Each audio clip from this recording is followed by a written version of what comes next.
Hey, chat. I thought about doing we thought about covering a case tonight, but I was like, you know what? It's Sunday. I don't feel like it tonight. We're just gonna hang out. It's kind of what I was thinking. I know Garth Brooks is something big to talk about. We could talk about it tomorrow.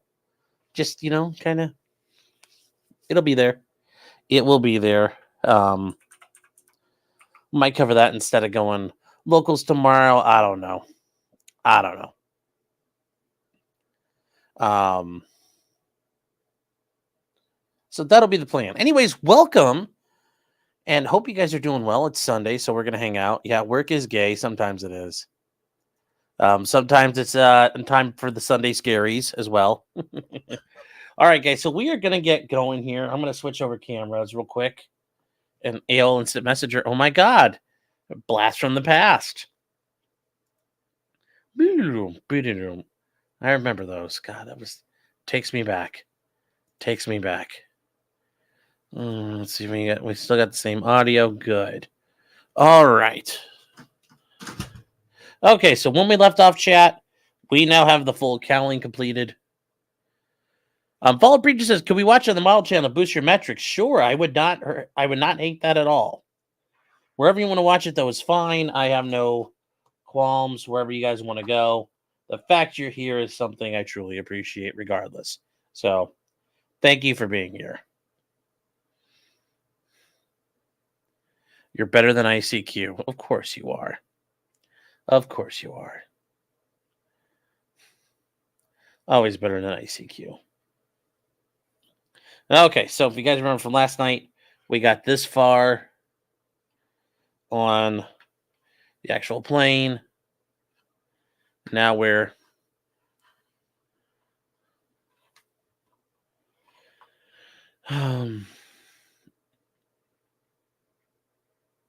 yeah, you can watch on both, and you can mute one of them and just watch it and run the score up that way too. Whatever you guys want to do. Like I said, I appreciate you guys just being here.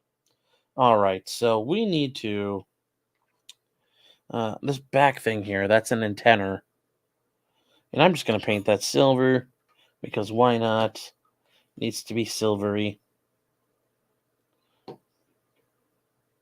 silvery.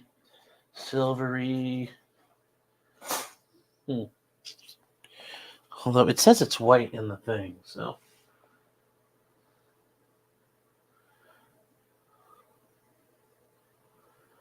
All right, chat, give me 1 second here.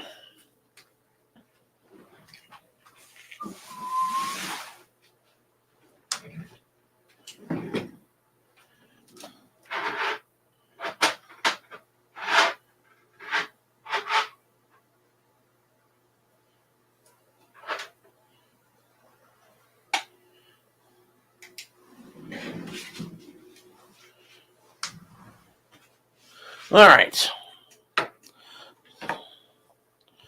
We are going to try. This chat's the best chat. All their chats are garbage, yeah. Pittsburgh is drowning right now. Like in reality, or are you just saying the Steelers are losing? Like, because, one of those I'm like, ha ha ha ha ha. And for the other option of that being a reality, I'm still like, ha ha ha ha ha. Also, apparently, it sounds like Sarah Boone's trial might get postponed a little bit. I'm not sure if that officially happened yet, but it sounds like it was about to happen. Sounds like it was about to happen. So, today, what's our 10-day forecast looking like? Oh, it's going to be sunny all week. Hell yeah. Hells yeah. It's only going to be like 60 and 50s, though, but whatever.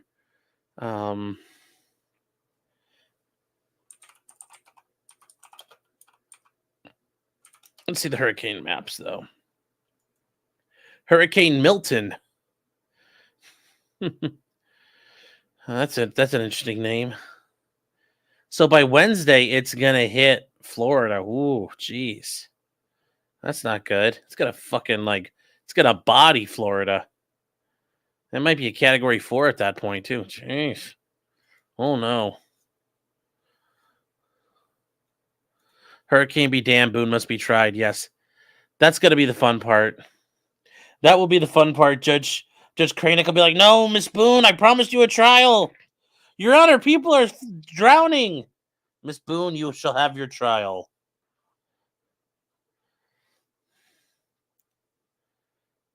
SB says, I wish we are still in the hundreds here. Yeah. Annie Land says, I have an emergency. Is Oberlin College as bad a commie shithole as I fear it is? Oberlin College is known as the Berkeley of the Eastern United States. But it's a phenomenal school for music and music education. If that's what your daughter's going for, it's second to none. But it's a top choice. It's not a bad school. It's fucking expensive though, but it is a good institution of learning. So I can't lie to you about that. I can't lie to you about that.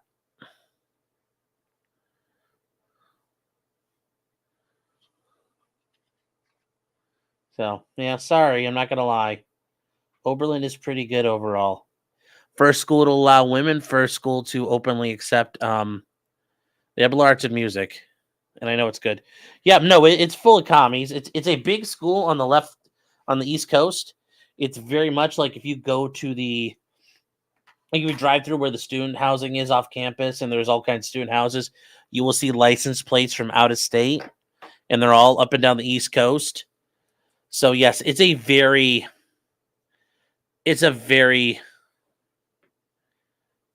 big thing among the East Coast establishment and the East Coast elites. It's actually, I'd argue, more prestigious than Berkeley. But it's a yeah. Yeah. Being an Oberlin grad is actually impressive to them. I almost went there as a kid. So they're offering free rides to kids in the area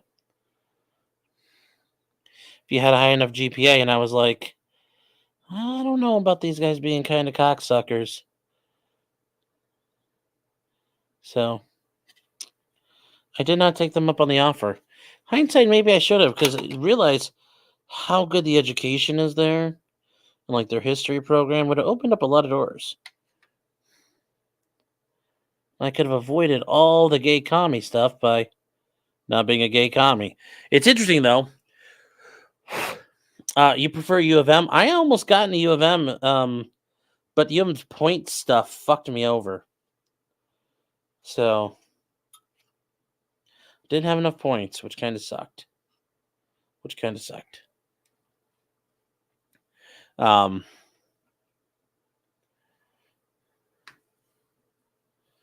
But yeah, Oberlin itself though is in the middle of a very red.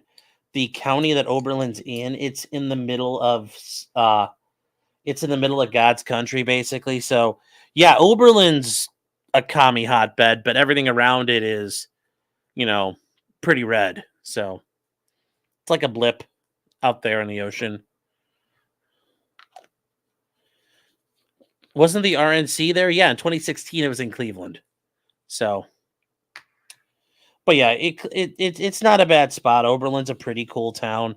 The architecture, the schools, I mean, it's beautiful to drive around. Absolutely beautiful campus.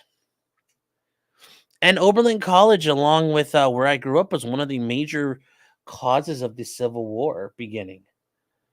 So, and Oberlin was a very big hotbed of abolitionism during the Civil War. So,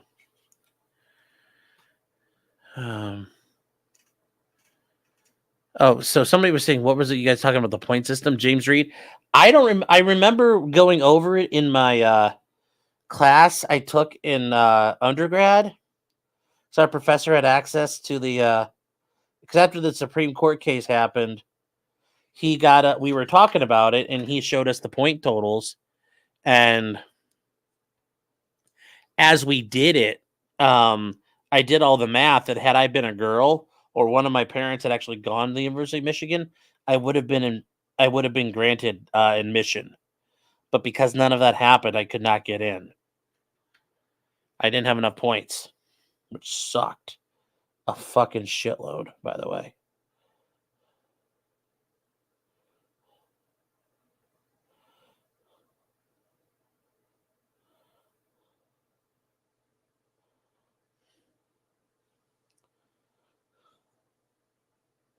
So,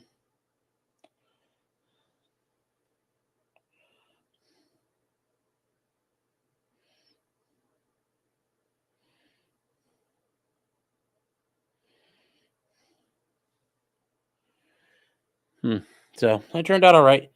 Yeah, but I was really like I would have loved to have gone to U of M.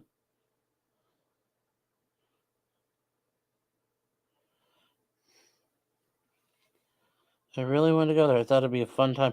It's a beautiful campus too. Beautiful campus.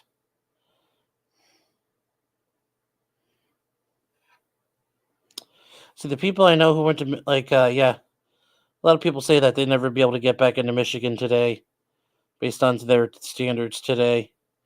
I don't doubt that for a minute. All right, so there we go. Just had to. We missed one of the. Come on, focus, focus, focus. But yes, the big house must be experienced. Yes. How much do you know about Menendez brothers? Yes, they are getting a hearing in October or November, so we'll find out what's going to happen to them.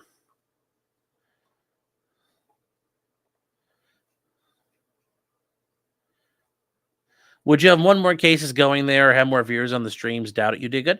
No, Fallen Preacher. I mean, here's the thing. The road I've taken, the road that's brought me here to this point in my life, certainly I'm happy with it. I accept it. But it was one of my dreams. Like for a while, I was, I had a pretty. It was kind of funny. My college lists were, basically West Point, and believe it or not, I was actually really skinny and pretty fit as a kid. I got waitlisted for West Point. West Point, the University of Michigan, and then Bowling Green State University. That was kind of all I was going for. So, and I got waitlisted for West Point, and I hurt my knee, and I couldn't do their physical test again. So that kind of got killed. And yeah, and Michigan's like lol, don't count. So yeah, I'm not upset about it, but it's just like you look back, you're like, oh, I wonder what could have been. I don't think there's anything wrong with wondering what could have been, but also just acknowledging what is currently pretty cool anyway. Because certainly I would never have probably met 2.0 had that route happened.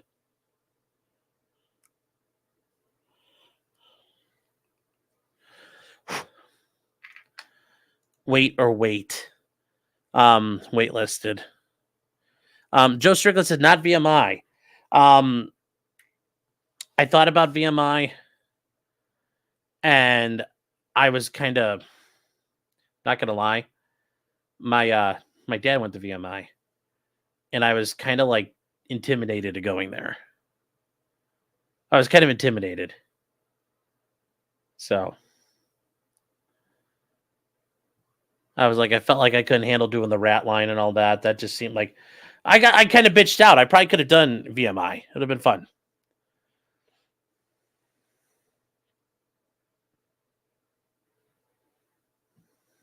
I took an arrow to the knee. I did not take an arrow to the knee, actually. I was wrestling. We were at a scrimmage. And the way you do kind of like wrestling, like, you do like sometimes by scrimmage, you do like some matches, but you also do basically kind of like a big joint practice. And I was wrestling with a couple of dudes, and these dudes came into me and the other guy, and they basically tore my MCL. They came into me, my knee popped out, and my coach saw it, and I could kind of limp off the mat. And then I spent that was like a Friday. I spent Saturday and Sunday like crawling around, and I had to climb up the stairs on all fours to go to bed and stuff. And then my knee just felt weird. So I took a ace bandage and wrapped it really tight. And I spent all day in class on Monday. It took me forever to get anywhere I had to go. And my school was really small. And it took me like 10 minutes to walk down the hall. And I had to like steady myself along the lockers. And by the time I got to see the trainer, I said, hey, man, my knee got all fucked up over the weekend. Can you tell me what happened? He starts playing with it, and it goes side to side with quite a bit of bend. He's like, does that hurt? I'm like, no. And they immediately, and the cool thing was, the Cleveland Clinic farmed out athletic trainers. Schools didn't have to pay for them, but these guys got free training and experience. I was in the Cleveland Clinic the next day getting an MRI done, and that was pretty neat. And we got results pretty quick after that. And yeah, I just about tore my MCL. It didn't tear, but it had a lot of tears in it. And that was into my senior year. And as wrestling season started, as football season was ending, and yeah, I was pretty much at an immobilizer from like November until till April. It was really bad. It was really tough. So was not an arrow to the knee. And the funny thing was that was my left knee. And then when I, in 2021, I blew out my patella tendon on my right knee. So yeah, fun stuff.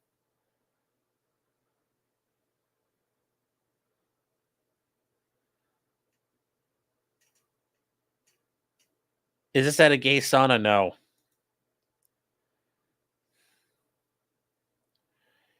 Oh, Jesus. Cyanide cologne says should have went to the hospital way sooner. I had never gotten hurt, but that was the most severe injury I ever had playing sports. I had a couple of concussions, but back in like 2004, you just shook those off. No, Fallen Preacher, I tore my patella tendon in 2021.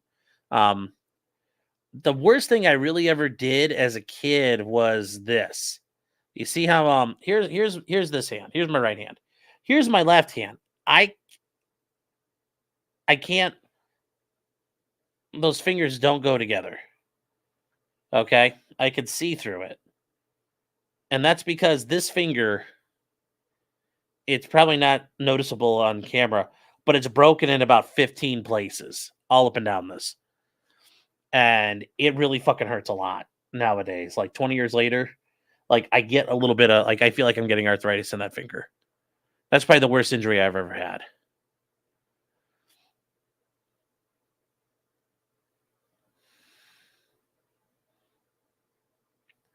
Ale said, did I ever play football? Well, I was on the football team, but I didn't play a lot of football. I wasn't very good. I played end guard and tackle. I sat on the end of the bench, guarded the water, and tackled anybody who came near it. So,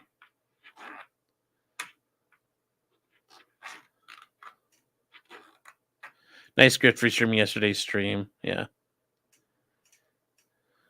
Did I find out it was giving me trouble with the model? No, but I think I got it sorted out. So, but yeah, like somebody was saying, it's the life I've led and everything that's brought me here to this point is how it's worked out. But yeah, it's a lot of things that like crazy shit happened, especially like my senior year of high school that really kind of changed a lot of things.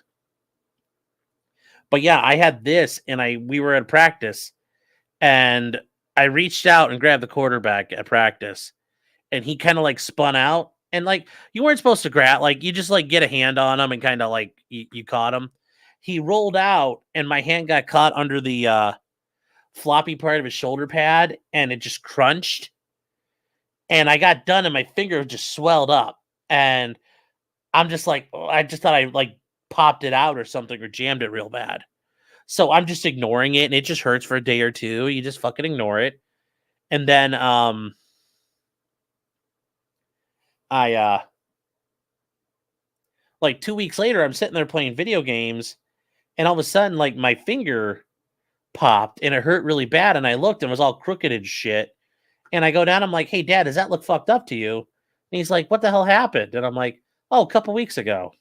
So, yeah, it's too late to do anything about it. Like, it's all pretty much, there's nothing they could do. So, Benjamin Lewis says, I'm such a loser. I went 87 yards, didn't score a touchdown. Touchdowns. Like, dude, I got to go out PATs. That was about the most my game experiencing was. Fallen Preacher said you didn't notice until weeks later. Well, it quit hurting after a while, so I ignored it. And also, like, at first when it was hurting, you're just like, okay, well, it's jammed up real bad. Tape them together if you have to and fucking deal with it for a little while. But as, it quit hurting and, yeah, I just fucking ignored it. I had a pretty high pain tolerance as a kid. But yeah, I mean, I didn't notice it was all crooked and fucked up till later. I think I was playing Halo and something happened where I was getting my ass kicked and I got mad and I don't know if I smacked my hand on the controller or smacked the controller in my hand. And yeah, I fucking felt it and I was like, ow. And I looked at my fingers all fucking crooked and shit. And yeah. You can break it and set it. Not anymore. Dude, it is broken in so many spots and it's just like it's healed up. There's nothing you can do about it. I had a high pain tolerance. Yeah, not anymore. Fuck that noise. I'll be a little bitch. I'm not afraid to admit it. Like when you can't bend it normally. Well, I couldn't I could bend it normally, but if I jam my finger and shit, it's like just keep fucking working through it. That was like the whole thing. Like, don't be a little bitch about it. You know, like it's gonna fucking hurt. Your fingers are gonna hurt. It's gonna be tough, and just like fucking fix it. I know if I rubbed cocaine on it, it wouldn't have hurt. All right, so I don't think I'm gonna put this on because when I come to paint, I'm probably gonna want to paint around the edges of the cowling here. So we're gonna probably just keep that off for now. And anyways, we're gonna move on to the next steps.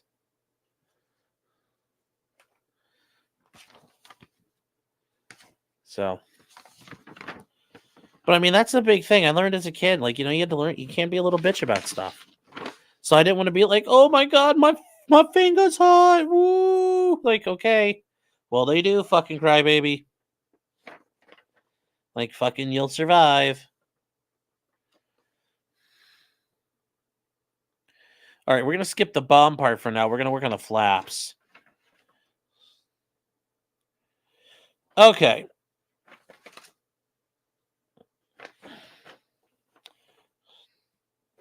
All right, so it's time to do flaps.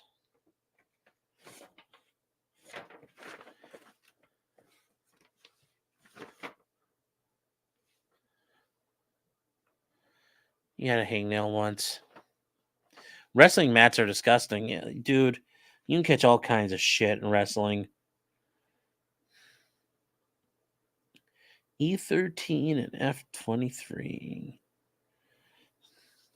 Okay. Yeah, that was. Yeah, but I wasn't, you know, just like you're not going to bitch out in front of everybody. You're going to fucking suck it up. Just how it went. Boys were boys. Oh, MRSA. Yeah, MRSA wasn't really the big deal when I was wrestling. People got like fucking impetigo and ringworm all the time. I got shingles from wrestling.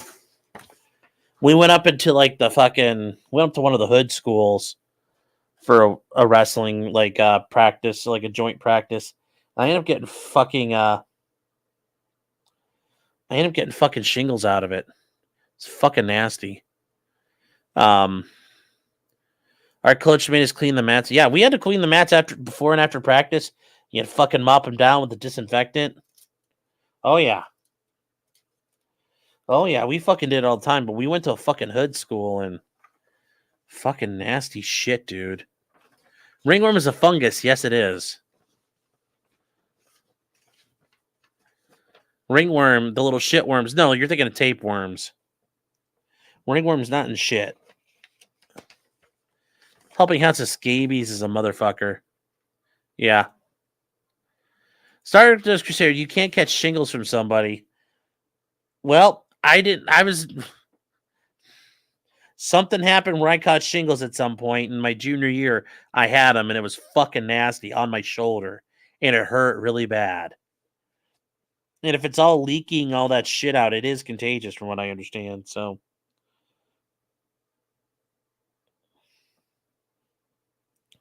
okay. So, how do these. Yeah, it does transmit with contact. Yes. Shingles is dormant chickenpox. Yes, it is. But holy shit, it was fucking nasty.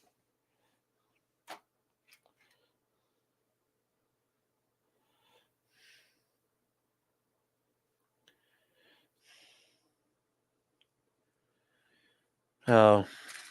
You can get chickenpox for someone with shingles. Yeah. No, when we were kids, we all got chicken pox at once, and my mom never got it.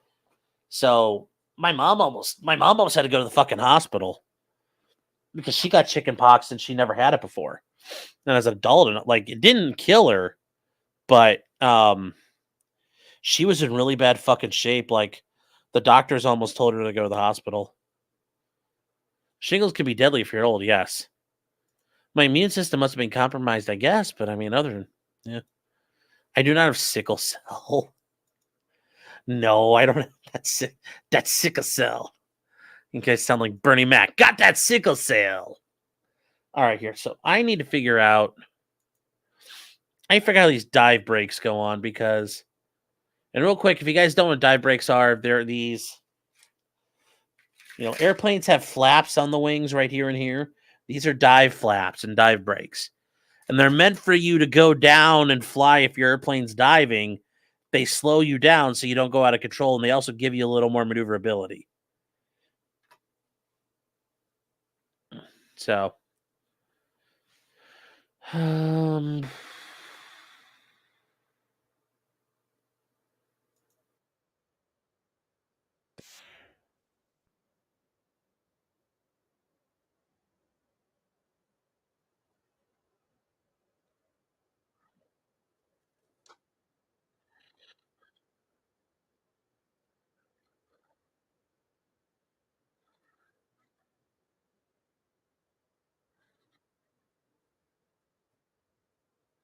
let's see here.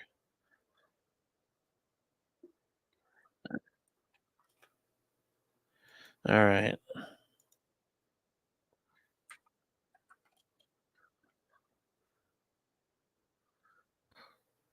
All right. Let's see if I can. These people explain how they glue them because this is not helpful. This is a little fucking confusing here.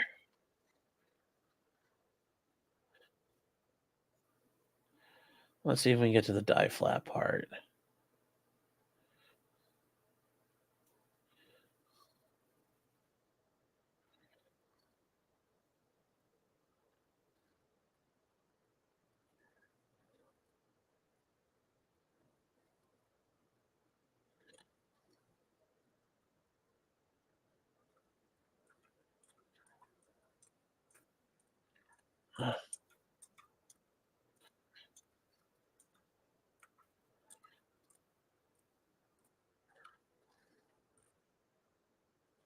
Oh wow, I might have to wait till the end to put the flaps on if this guy's doing it that way. Huh. Right here, hold on. This is. Oh, I should share so you guys can see this along with me.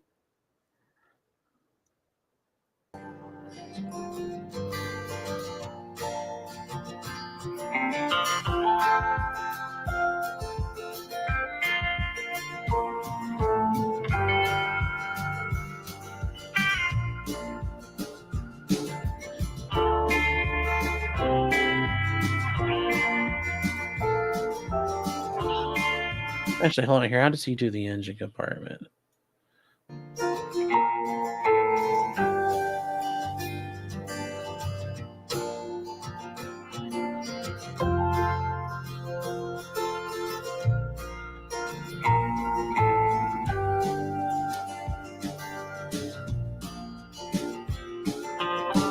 Okay.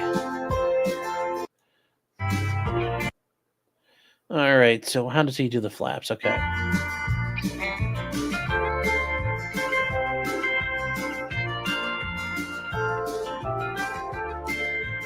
Okay. Here we go. Paint the flaps.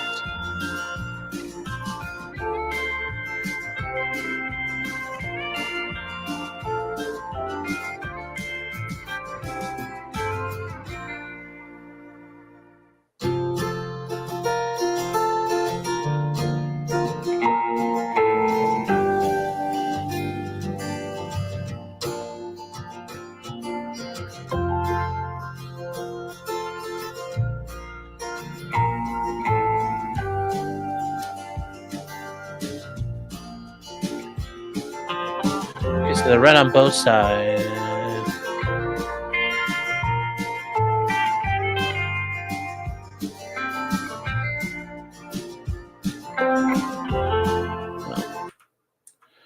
I don't really want to see you, like, getting it wet. Oh, here we go.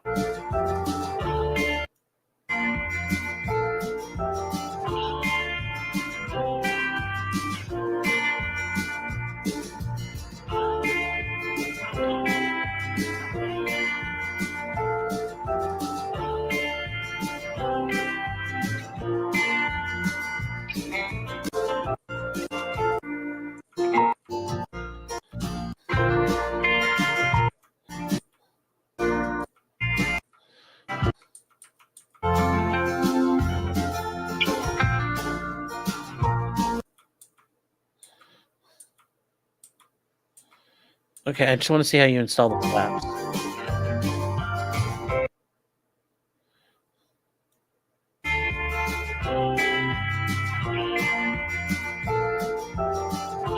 Holy shit, this guy goes out of control with the shading. That's one way to fucking shade it. Holy shit. Just lather it on. Damn. Okay.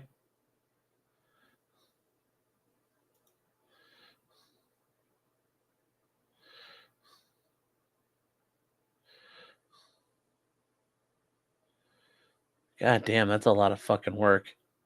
Cleaning all that shit off.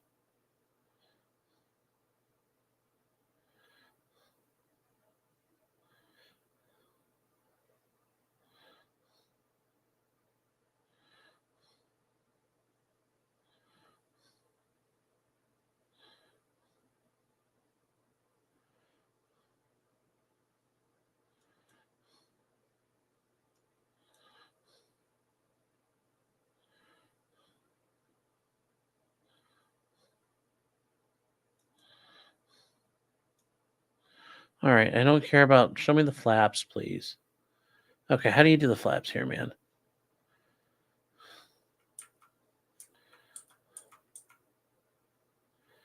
Okay, hold on here. How is he doing this?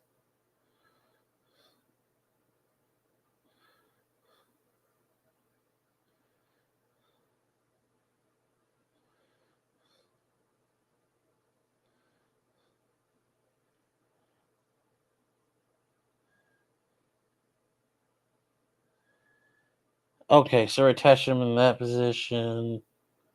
Like, yaw. So...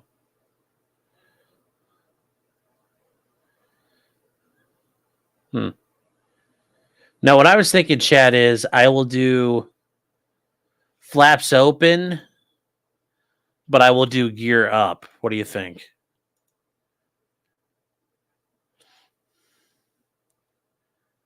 Looks like rusted copper, yeah. Yeah, I understand it looks great, but goddamn, there's like... Just thin it out a little bit and do it, but like this guy fucking washed the whole thing in black. I understand it gives it that grittier, realistic look. Ag is saying, is that with them up? I like gear up, yeah. Show me your flaps. Jesus. Also, real quick, EDW Raptor for $5. And then for 10 subs. Let's go. Let's go. All right, so actually, you know what I guess I'll do? I guess I glue the I guess I glue it on, and then what are the other steps here? Because some of this is going to be... We're getting to the end, chat. We're basically on step 13 of 15, roughly. Because we got to do a landing gear here in a second. I think we're pretty much there. Yeah, here we go. Landing gear. All right. All right. So we have an option.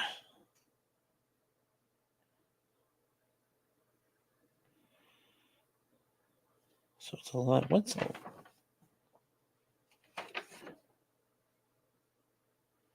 All right, so we're going to build the landing gear. Then we're going to take the landing gear. We're just going to put them in the landing gear wells. We'll do it up like it's in an action pose. Then I got to find a 3D printer mount for that, and we'll make it so it's like...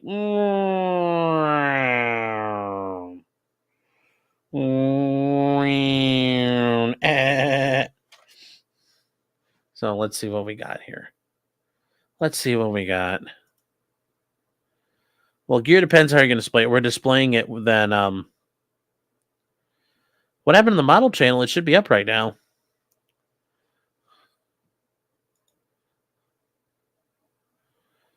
Do a down one. It could be however you want. Yeah, doing a damaged one, though, that's still, like, if I was going to do a damaged one, I've seen guys do it. You have to take, like, this fuselage before you start. Figure out where you're putting holes, because you might have to, like, cut holes for, like, cannon fire, bend things, take your propellers, like, when it hits and bend them and shit. There's a whole list of things you have to do. So, we're not even close to that yet. Maybe we'll do one of those coming up. But especially World War II airplanes, you could do so much to them because they were fairly frail and still could sustain a lot of damage.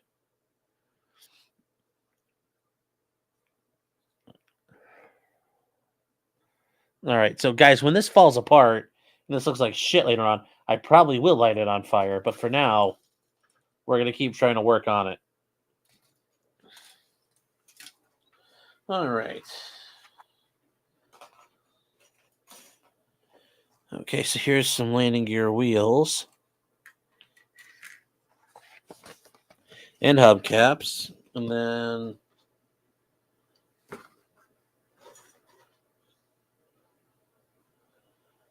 where is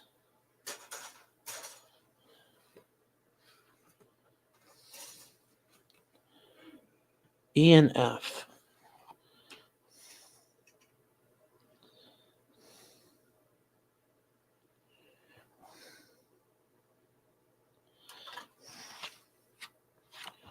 All right. F4. Okay. And then E11. Okay, I see. All right. All right, chat. Give it to Clyde. On to Chew and say Godzilla attacked it. Yeah. Do I know the story about the mathematician that figured out where to put the armor of the planes? Yes. But the even more interesting story is the mathematician during the Berlin airlift.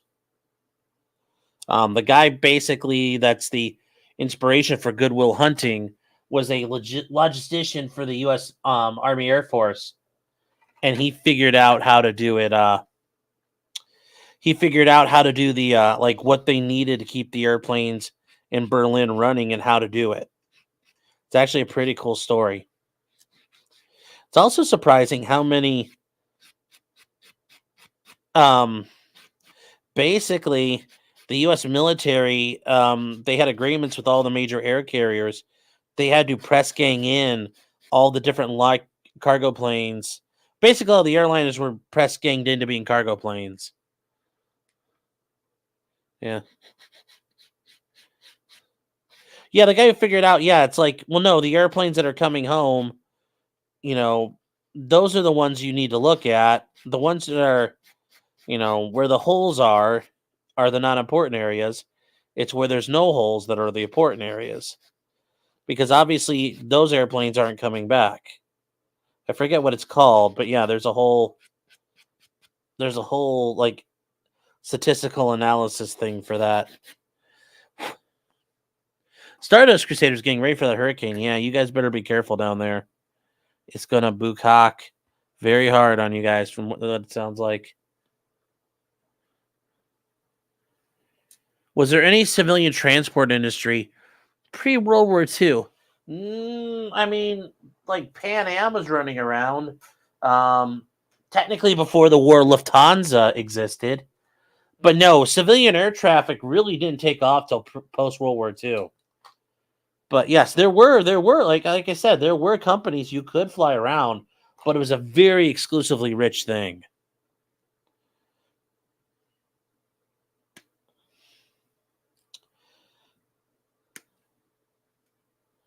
Don't forget the Hindenburg, yeah.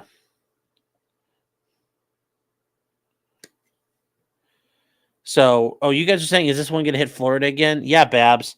It's hitting central Florida now. So it's going south of where the last one went. And now it's covering a majority of the state.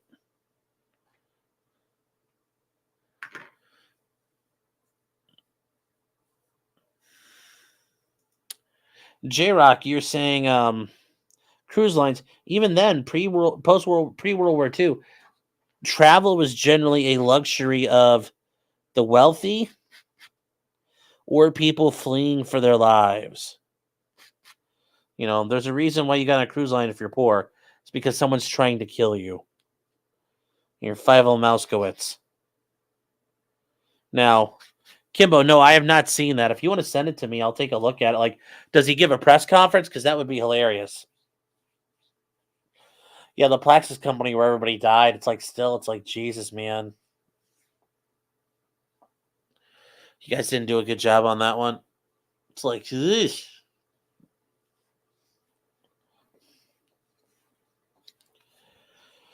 Okay, so we need some black paint.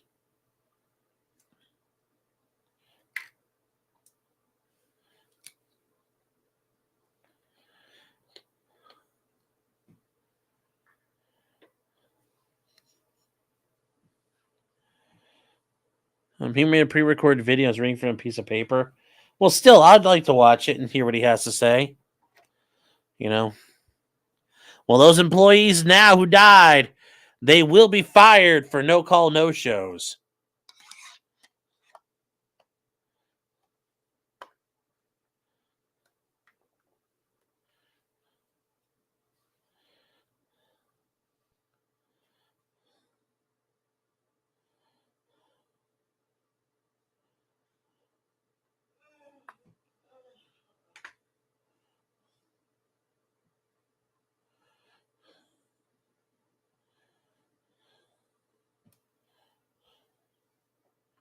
You know, I have not seen this guy's apology, but if you send it to me, I'll take a look.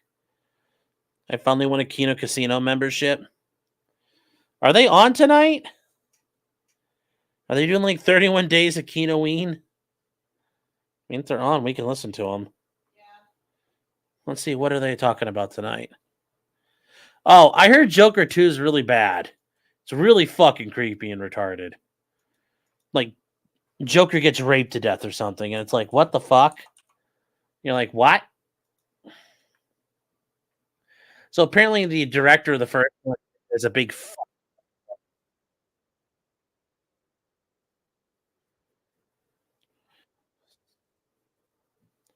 So,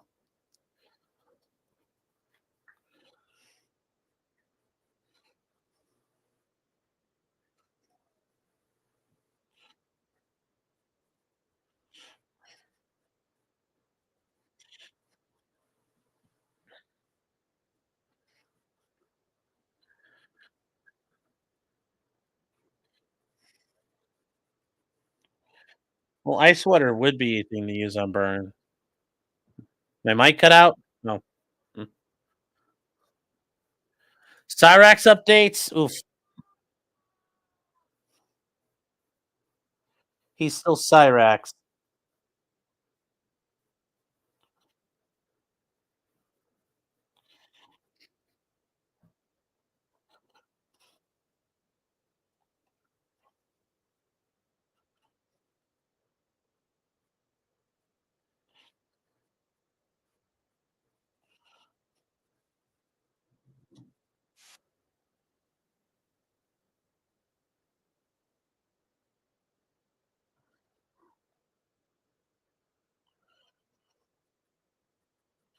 So, let's see here.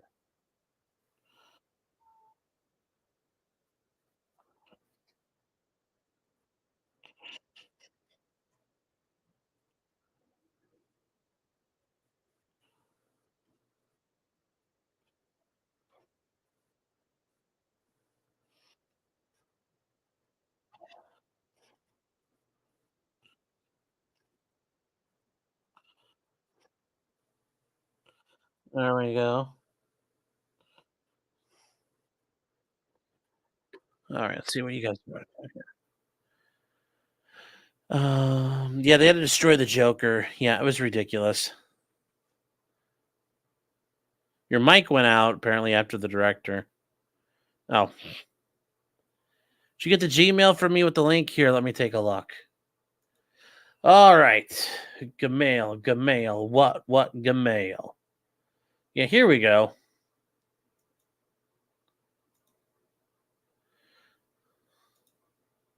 All right, we're going to rewind this here. Let's listen to him. I might do a video on this. I'm Gerald O'Connor, founder and president of Impact Plastics in Erwin, Tennessee. Due to death threats against me and my family, Yeah. and to reduce the stress on local law enforcement that now needs to be focused on recovery operations, I'm with you by this video. The flood of September 27th took from our Impact Plastics family some great employees. Our family. One was a personal friend of more than 30 years of working together. We are heartbroken, as you are, about our loss, and will keep those who have now passed in our hearts forever. Following that day, I ordered an immediate review of the events and the timeline of what occurred that morning, beginning as soon as the last surviving employees and a count of those who are missing were addressed. I love how he's like, we did an immediate review. Like, what? You're the motherfucking NTSB? We did an immediate review. Like, what the fuck are you talking about, man? Like, oh, yeah, we did an immediate fucking review. Just, like, fucking ridiculous.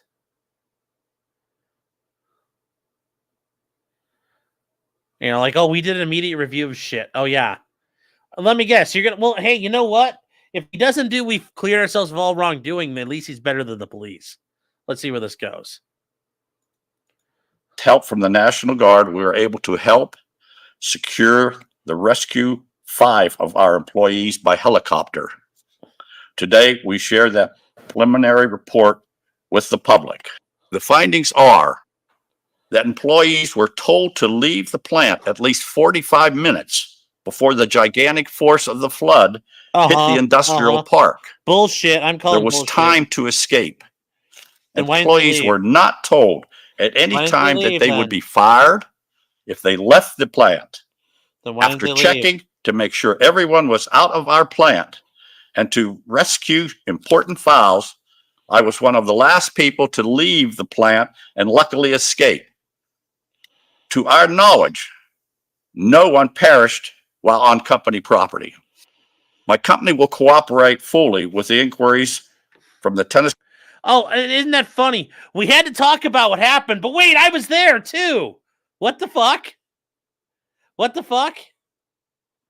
Yeah, they love their job so much. Oh, Captain, my captain, I shall never leave. What the fuck? Yeah, they perished after they got swept away. Yeah, they died. They died off of they died off company property. But the idea, like, we didn't tell them. We told them to leave. I'm sure you did. Only 45 minutes. Yeah, that's another issue. But then where did they go? And also, I love how he's like, we had to do an investigation. I'm like, you were there. What was there to investigate, bud? He fired them before they died. Probably. God, I might do a video on this. Because I bet he's going to face a criminal investigation.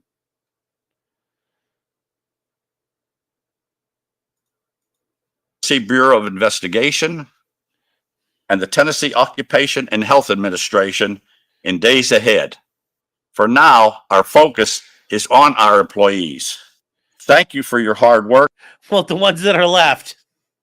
Oh, do you think he's going to say how many days without an accident now at the work site it's going to get reset to 0? As we all try to recover from this tragedy, I fell in love with Erwin and the people back in 1987 as a home for Impact Plastics. My plan is to build back our business in this town that I love as quickly as we can and offer good jobs again to. Yes, and if you don't show up, we got already people on the no-call list.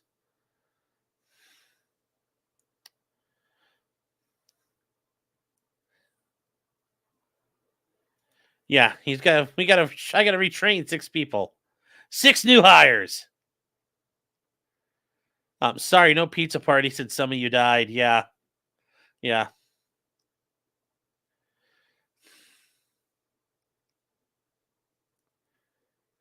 The business next door helps some people, yeah.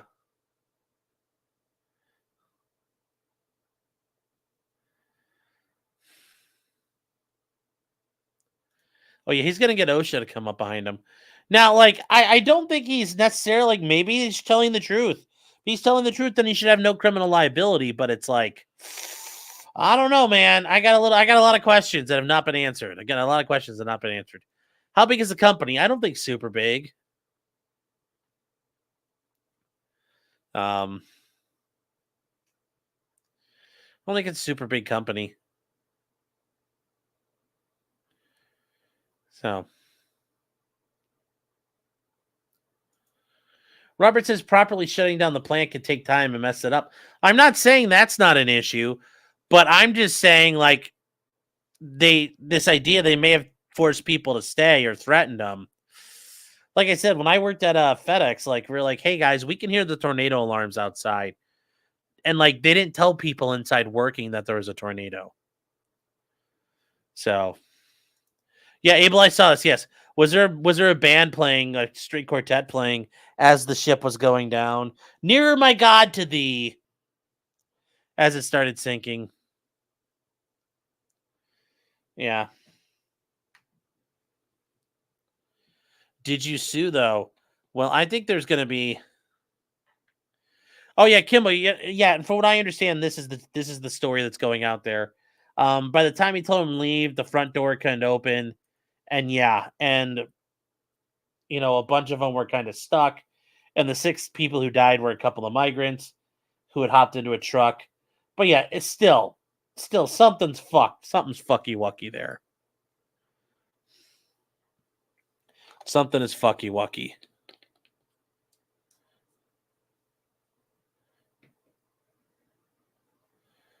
So, yeah. Oh, let's see. Oh, it's for just the news channel. Oh, I was like, oh, there's an employee who's out there talking about it. We'll go back to this. Okay. All right. You're recording. First, if you'll say and spell your name so I get that right. It's Robert, Robert, Jarvis, JARV as in Victor, IS. So have you seen the statement that the plastic company sent out? When you saw that, what's your first thought? It was anger, hurt, it was lies. It was just frustration. What really happened that day? We were all working and the power went out, and I got a text right when the power went out from another employee saying that the parking lot was flooded. I started walking up towards the break room. That's where you walk out to the parking lot. And I seen the parking lot flooded, and I was like, what do I do? And I told me, move my car. I said, move my car. So I moved my car to higher ground, which it was still in water. There wasn't no at all dry ground in that parking lot. I got out. I said, can we leave? And the woman said, no, not until I speak with Jerry. About 10 minutes later, she came back and said, y'all can leave. It was too late. We had one way in, one way out. And when they told us we could leave, the one way out was blocked off. So we were stuck in traffic on that road waiting to see what we were going to do, because everybody knew it was just one way. And then we turned around. We all finally got turned around, and some people going up this big old train road, 4-wheel driver getting up there barely, and people getting stuck trying to get up there. So they sent us down. So some of the other employees from another company sent us down. They said they cut open the fence on 26. So we went down there, and as we were trying to go down there, I lost my car and sort of floating down the river. Well, we didn't know what to do. We were in panic mode. So the water was coming up, and then we did what we had to survive. It was a guy in a 4x4 came, picked a bunch of us up, and saved our lives, or we'd have been dead too. Wow. Well, that's not good. What does that feel like now to be, one of the few that made it out? I don't know how many. It hurts. It hurts knowing that they didn't make it and I did. I don't know. I mean, it just doesn't seem fair to me that they didn't make it. What would you say to the company? Why'd you make us work that day? Why? We shouldn't have worked. We shouldn't have been there. None of us should have been there. And that's what I should have said to them. Why did you make us work when you knew you said in your statement you were monitoring it? Why did you make us stay and work? All right. Is there anything else that you want? I mean, when they told us we could leave, it was just too late. I mean, there was no way out. Some people made it out with four-wheel drive, but if you didn't have four-wheel drive, or if you were stuck in that line I was stuck in, it was too late. Because, like I said, my car got washed down the river, down the road, actually, and they shouldn't have made us go into work that day. And it breaks my heart for them people that we lost. They were good. Every one of them were good people. I work with them every day. And we were like family. We cut up, we joked there. And it broke my heart to see that they died and that they didn't make it. All because of greed, I think. Do you know how many people are gone? Jeez. Yeah, look at him. He's got fucking anger. That dude has true anger in his heart. And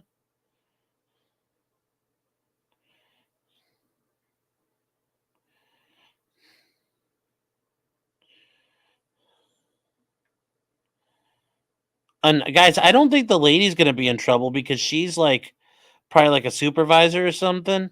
So I doubt she's got the ultimate liability. It's whoever Jerry was, and Jerry might be this old guy that we just watched. We're gonna have to go back and look.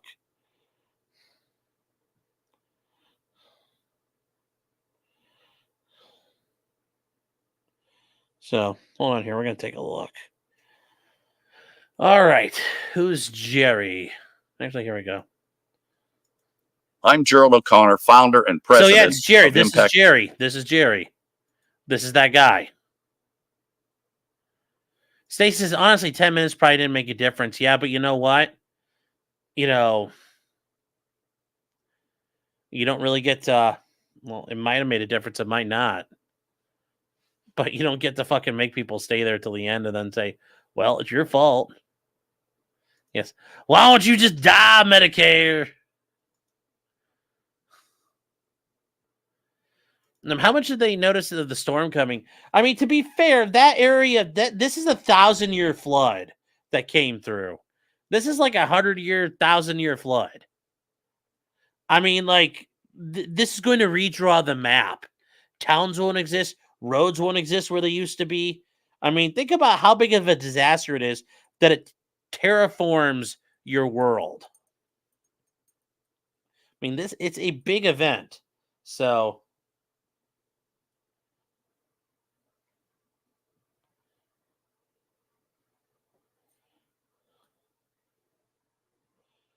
it looks like yes. Yes, Jerry's like, just die, Medicare. Just die.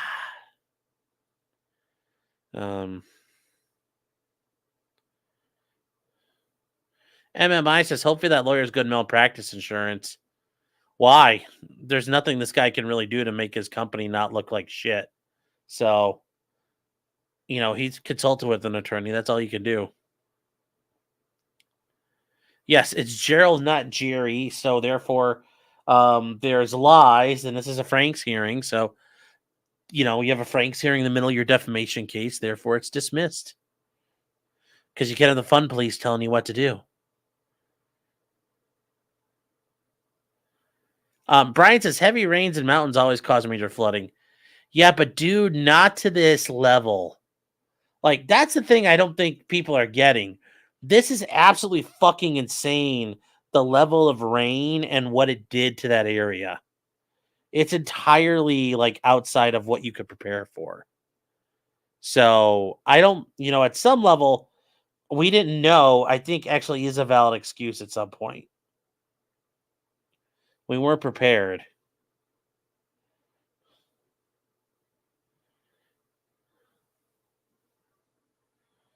Yeah. Yeah, it was nearly 2 feet of rain. There's only so much you could do.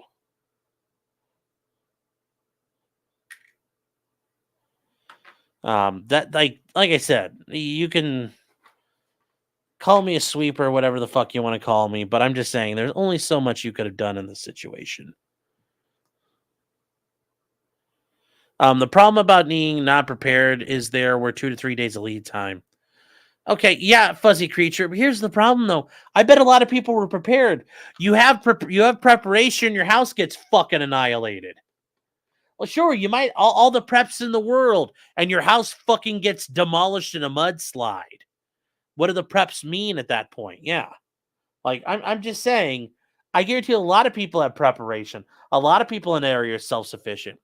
I can have a lot. You can have a lot of preps, and a tornado comes through and fucking turns your house into matchsticks. You're fucked. I mean, like this is like the worst case scenario. You mean the business should have known better? I mean, yeah, that's fair. My apologies. Stabby, what are you trying to buy? You're gonna get a laser cutter? What the fuck are you gonna do with that? Are you gonna start engraving shit for people? Yeah. Yeah, that's like saying, why didn't you kill-dozer proof your business? Brittany says, why didn't they call those areas for evacuation? They didn't know this was going to happen. I mean, they really didn't know this was going to happen, guys. I mean, like, you could say, oh, bad things are going to happen, but to this scale, I don't think anybody anticipated it.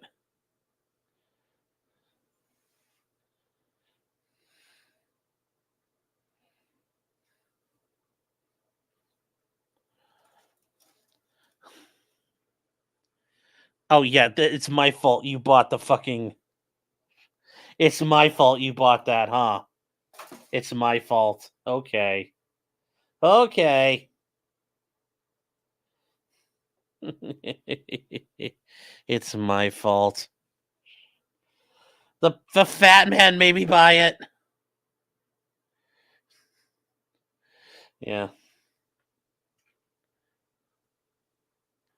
Yeah, the cell towers went down pretty quick, and that's the first thing that's pretty much going to go out right away. Our cell towers are pretty fragile, even with generators. They're very fragile.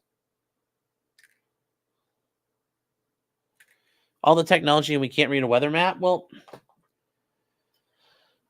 Brittany, they didn't know it was going to rain that hard. They didn't know this was going to happen. So it's not even not knowing how to read the map. It's like the map didn't forecast this.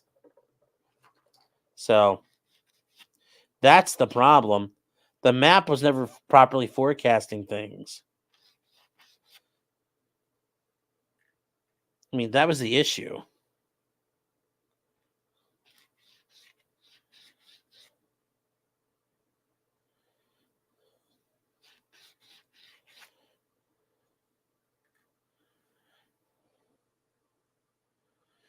Yeah, don't ask. You're over leveraged on Clyde Coin, yeah. And as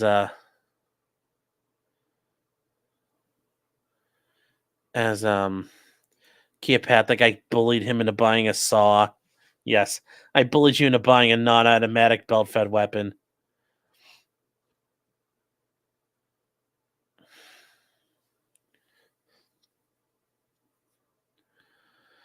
Yeah, that's the way you get around it, is you start using walkie-talkies, you start using UHF radios, you start doing all that stuff.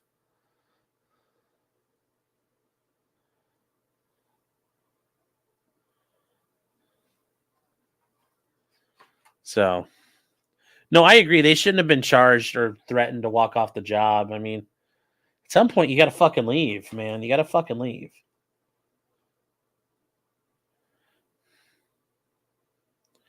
Wait, did I grab the wrong wheels? Yes, I did. Fucking A.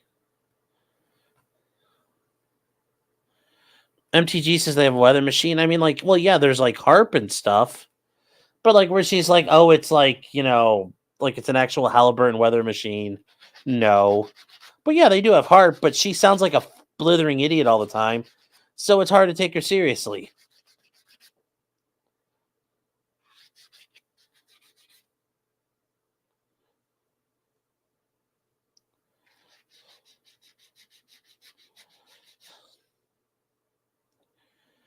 Nick, you're like, Nick Ricada said I should invest in Burge Gold.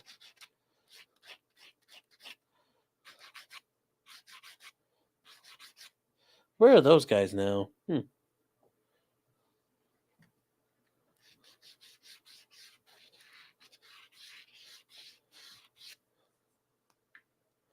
Sorry, guys. I grabbed the wrong wheels. I grabbed the wheels like when it's on the ground.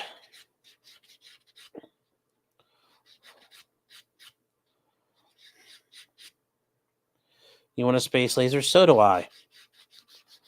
Because I'd be making it rain orbital strikes all over the place. You think I was playing Command and Conquer for real? Yes, the Cobra Weather Dominator. Yes.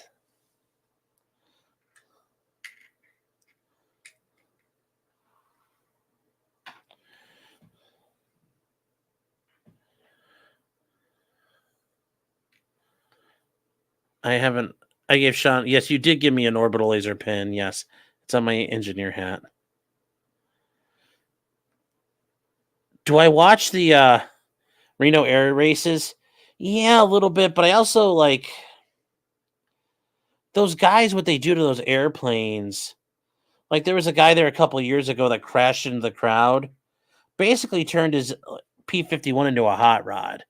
So there's some sad stuff out there. Like when they do mess with it. Shark Jumper. Yes, OGA Ron from Future Conflict won't respond to my queries about CIA weather manipulation. Well, jeez.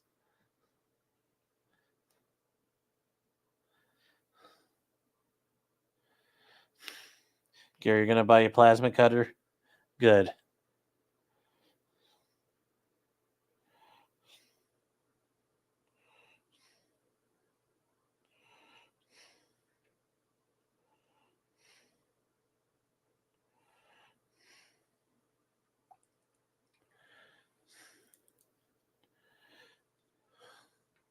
Why don't you shoot back to Ricada during the 200K Joe stream?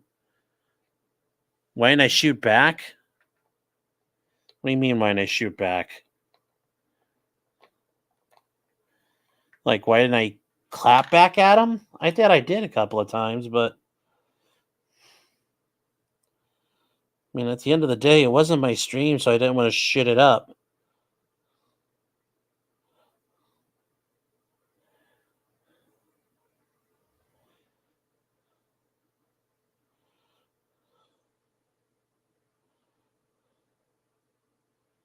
I mean, there was also the idea that, like, you know, like I said, Nick's like when you go to the bar and there's that barfly who's just a mess. You know, don't get mad at him. He just is what he is.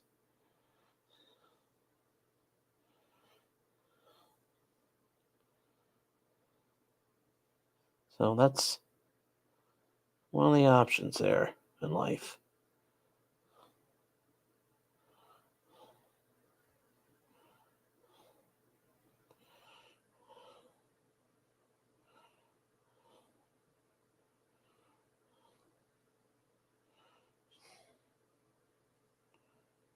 Mm-hmm.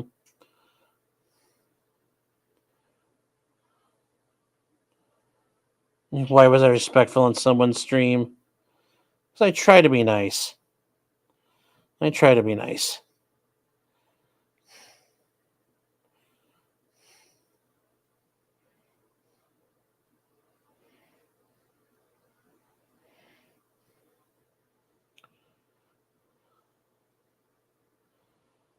All right. There we go. Finally, we got the right wheels. These are the right wheels, chat. Fallen Preacher says, you're a better man than me. Well,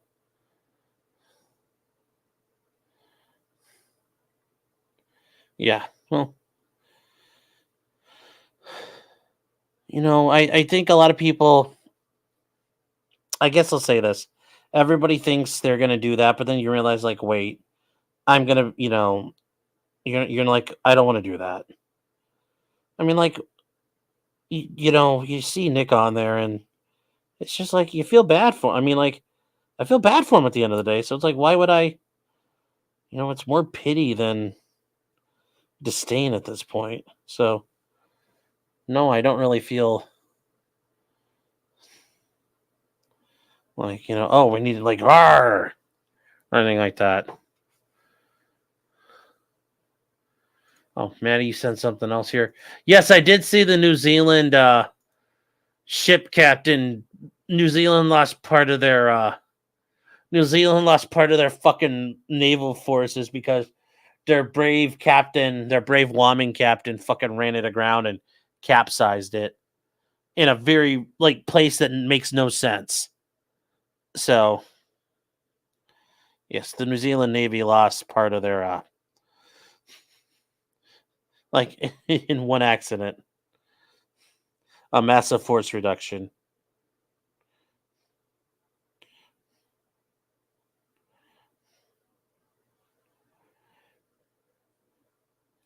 Oh, good. So there's video of this guy these people getting arrested. Okay, or threatened. We showed you the rescue attempt. Well, here we're gonna. Of a Lake Lure couple stranded on a cliff. We now know what happened to the husband. He was left behind after the volunteer chopper pilot who saved his wife was forced to end that rescue effort under the threat of arrest by a Lake Lure fire official. Here's Queen City News Chief Investigator Jody Barr. I was able to look him up a few minutes after I left. And who is this? His title online is the Assistant Chief of Lake Lure Fire and Rescue. This is the man volunteer helicopter pilot Jordan Sidum said threatened to arrest him if he made one more trip up a Lake Lure mountain to rescue another person. Just minutes before, a couple waved Sidum down as he passed overhead. Mike and Susan Coffey were stranded on a cliff after the storm washed away their home in the land it sat on. We could see the water starting to get much more violent, right? And we could see trees start to go down and fucking Yankees. The water levels start to rise. But we kind of thought we were safe because we were so high up. And then we started to hear a lot of noises. Rumbling. Just rumbling. It wasn't thunder. What's this weird rumbling? Yeah.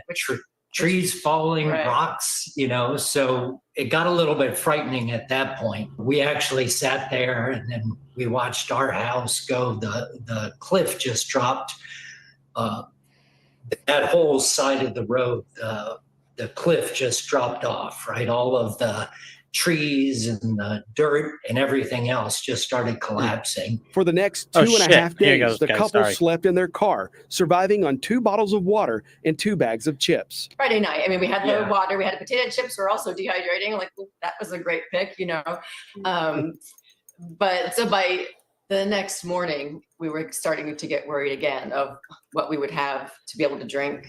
We started to see helicopters go over. So every time we heard a copter, we'd just run out and start waving. There was a big pile of rocks at the house next door. So we did a big SOS sign in the cul-de-sac with the rocks and just staying in the moment to stay positive and not worry too much. And then we saw this small black helicopter fly and we were waving at it and it stopped. And it actually stopped. Well, yeah, it circled over us. When you saw that helicopter make a U-turn and start coming toward you, what was going through your mind at that moment? Thank God. Thank God somebody saw us. Somebody was trying to help somewhere. So that was the first time somebody actually stopped and acknowledged that we were there. And so Mike says, of course, for me to go first, he'll stay there with the cats. And then Jordan says, I'll come back and get you. Sidum left his son with Mike Coffey and flew Susan to what Sidum described as a command post 3 minutes away near Lake Lure. So we land and I get out of the helicopter and I go towards them. And so then Jordan is able to come out and they're just standing there looking very mad and very annoyed. And so who are you? And I didn't realize he had just taken it upon himself, followed his heart to come help rescue people. And his communication is so down, it's hard to know who to let know that he has this free airspace that he can go do this. So he was telling them who he was and what he was doing. And they were just not happy. They weren't happy about it. And he said, this is our mission. This is our operation. We can't just have you flying in and out. And so he was trying to tell them, Jordan was telling them, well, I can't just leave her husband there. I don't want to separate a family. So if you just let me go back and get her husband, and then I'll bring him here, and then I'll take my son and we'll go. One of the Michigan firemen, Sidum says he spoke to and who gave him radio frequencies to help coordinate with them, told him to do whatever he had to. Susan Coffey witnessed that conversation. Pretty much told him, in a way, break the rule, just go get her, go get the husband so that they can be reunited. So that's why I thought that it was okay that he was going to be able to go get him. I didn't know that then he was threatened with arrest. He was told just to leave. And so I thought he was going to go get my husband. And he informed me when he got there. And when I got to the door, he's like, psych!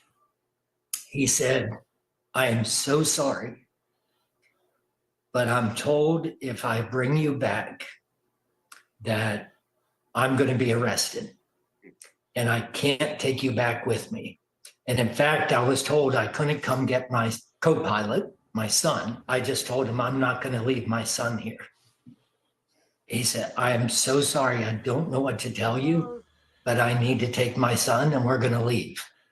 And they've told me they're aware of where you are and you will be rescued. He takes off. I had no idea where my wife was. I couldn't comprehend what was going on. Like, how did this make sense? And when, if ever, I was going to be reunited with her, or how long it would take for some other rescue crew to get back to me. So that was the most stressful part of the whole experience. I can watch my house go. I can watch our neighbors' houses go. That's going to be fucked up. Sorry, we can't help you. Bye. You're like, what? And look at this guy. Do you think this guy can survive on his own?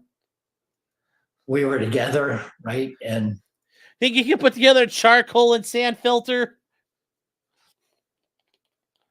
No, I think he's going to have a rough day, chat. I think he's got a rough night. And we knew each other was safe. And when he left, that thought, right, just kind of disappeared. Like, okay, I don't know what's going to happen from here. Coffey hiked down the cliff and found what he believes is that same Michigan rescue crew from the command post. Probably 20, 25 minutes later, I saw a rescue crew across the river, and I was waving them down, and I was able to get down the banks to our side of the river where I could at least yell and communicate across the river, saying, J-Rock, do you have my wife? J-Rock is 100% right, chat. You all have about 50 gallons of emergency water in your house right now. Believe it or not, you have about a minimum 50 gallons of emergency water in your house. Although it sounds like their house washed away. So, but something just to keep in mind, you have access to emergency water supplies. So, yes, these are liberals who moved to the mountains. Yes, I agree. But yes, he could have sat the guy down somewhere else, but whatever. Do you know where my wife is? And they were giving me the thumbs up. They used ropes to drag him across the raging debris-filled river to safety. And the very first thing he said to me was, are you okay? Are you Mike Coffey? We've got your wife. So she's safe. So at that point, I could relax, knowing that she was safe. Those guys also. Bleach isn't enough. You have to you have bacterial issues. So it's like purification, filtration, and treatment. You would need to UV treat water. You need to do a lot of things to water to treat it, especially in this situation. Bleach is a good start, but you need to do a lot. That's like the bottom rung. They came down from Michigan. They don't know us from anybody. They were willing to put their lives on the line. They're also heroes in the story. Was there a point in time when either of you thought maybe you may not see one another again? Of course. I certainly did. Yeah. He didn't know who took me, and at that point. I mean, honestly, this guy shows up in a helicopter, he takes your wife, and then he comes back and says, oh, I can't pick you up, right? I had no idea when things go through your mind, right? I was going to see her again, where she was. She's like, oh no, there could have been a bunch of Jamaican bulls. The Coffeys found one another again. So when the bus came back to get me, and then I see the doors open and Mike's head sticks out, and he's like, Susan, Mike, oh my God. I was so relieved that, that he was picked up and that we were back together. In the days after the storm, the communication lines were down at Town Hall. No phone, internet, or cell signal either. We sent messages to Assistant Chief Chris Melton, the man Jordan Sidham said ran him and any other pilot who showed up out of town under threat of arrest. But Melton never responded. Thursday morning, instead of making Assistant Chief Melton available, the town offered its town manager for an interview. So the personal aircraft that landed was not only unauthorized, but also they provided no notification that they were coming. And that did pose a potential risk to ongoing operations with search and rescue. And then, also just wasn't safe for them to be there as regular citizens, especially since we didn't know, who they were or what they were doing there. In the days after the storm, through that Sunday morning, there was no restricted airspace in Lake Lure. The FAA did impose a temporary flight restriction after this encounter between Mr. Sidham and the Assistant Fire Chief Melton. So you all still contend today of course it's Melton. No one should have been in that area trying to save these people who had been stranded for 2 days, headed into day 2, next to day 3. Correct. If anything, they should have at least notified Incident Command, who would have authorized them or not authorized them to be in that area. They were doing what they could do. He did exactly that. When he landed at the Rutherford County Airport and spoke with the people in charge, Sidham says airport officials told him they were only selling fuel to private aircraft if those pilots were helping in the search and rescue effort. Sidham has the receipts showing a fuel purchase going into Lake Lure that Sunday morning and one after the arrest threat just 2 hours later. And I'm unaware of that. Yep. Ms. Stuman, less than 24 hours later, private pilots were being asked to return to that area to do what Mr. Sidham was doing at that time.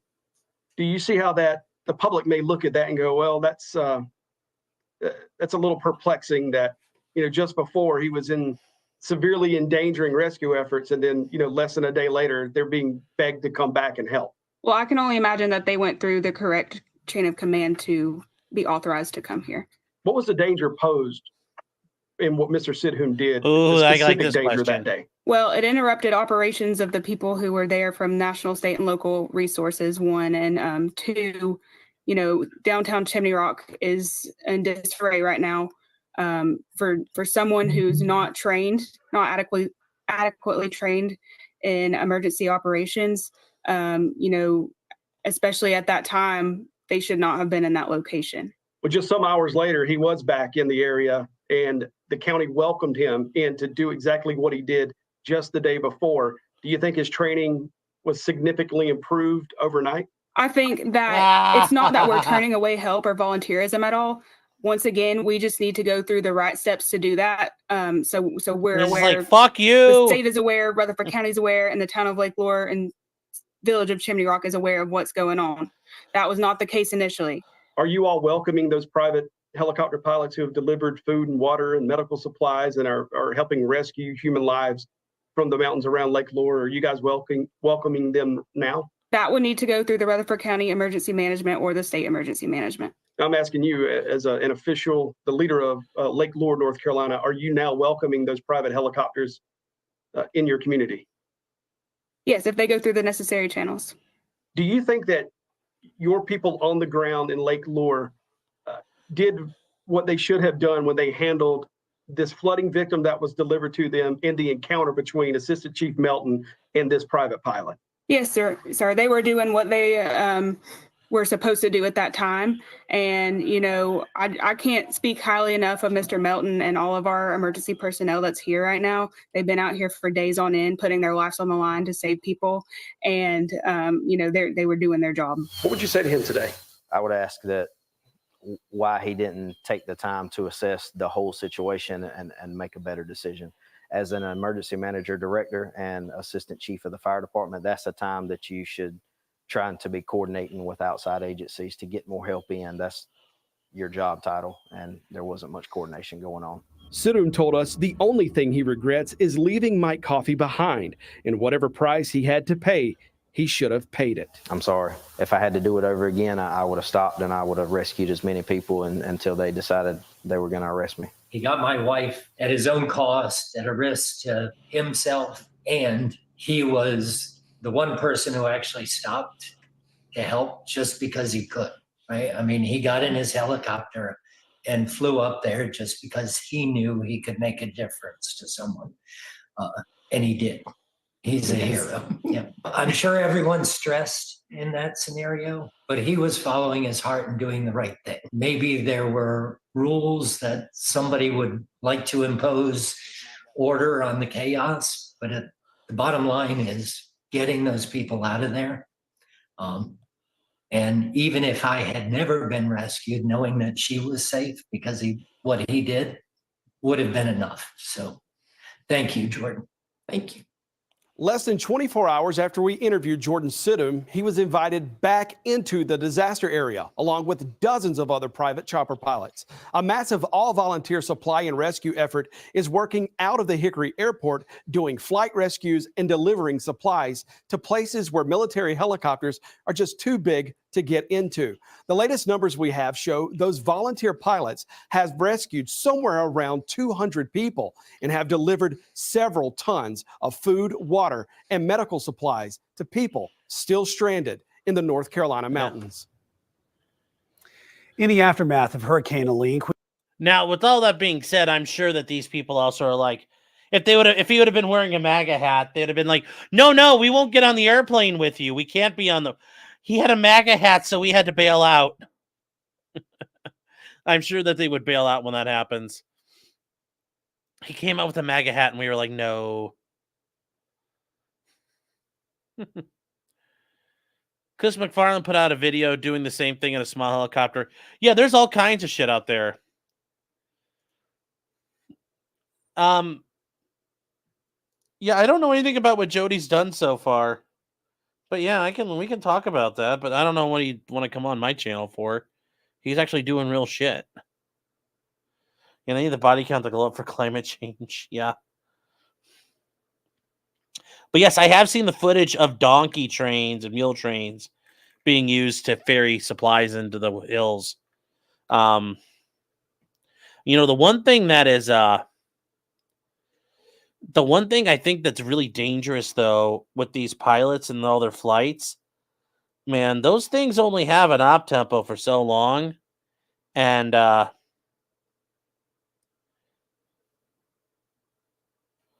you know, there's a very real risk, I think, of some of those helicopters crashing soon.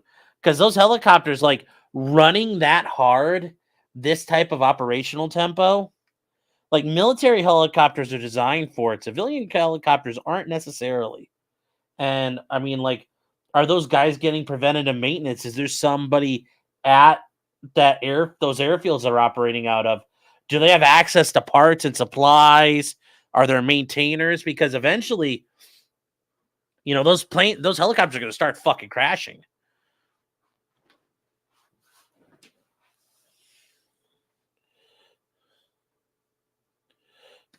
So,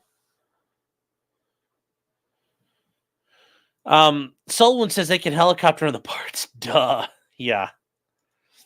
Maddie says these pilots aren't going to risk their lives out running their helos.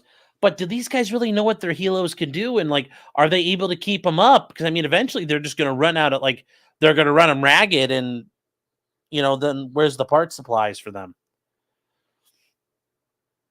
That's my only thought. Yes, Greg Biffle. Yes, that Greg Biffle has been making runs as well. Yep. Yes, he has. All right, we're making some leeway here, chat. Let's see who's...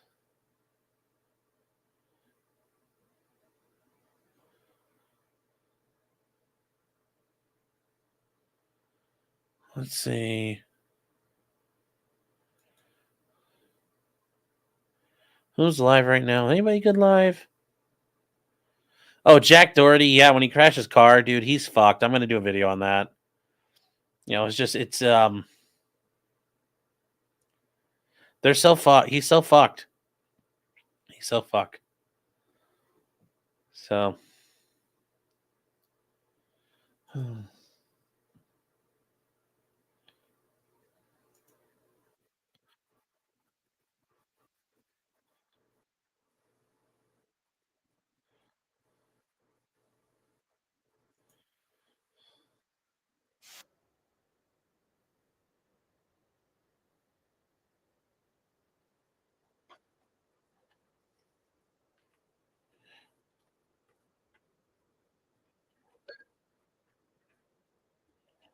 All right, I gotta pick a side as an inside and outside. I don't think it matters. It's the inside and outside. Yeah, it does not look like it. All right, so we're gonna do it.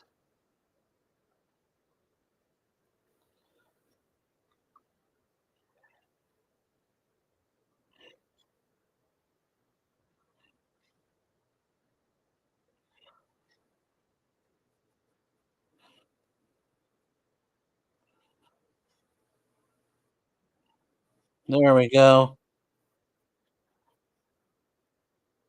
There we go.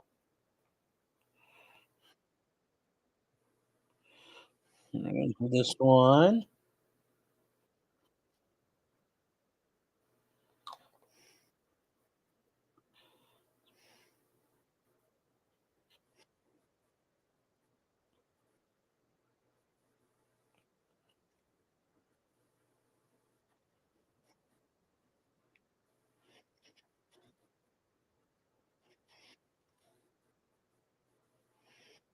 Hmm. Oh shit! Got a little flashing on it.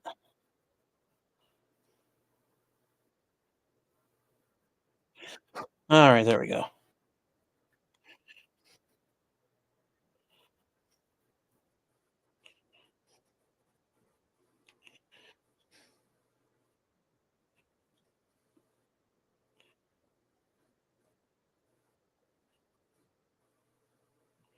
All right, chat. Hold on here.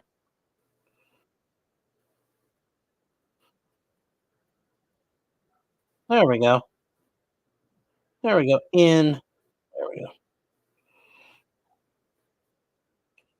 go. All right. Gray side, 100%. Yeah.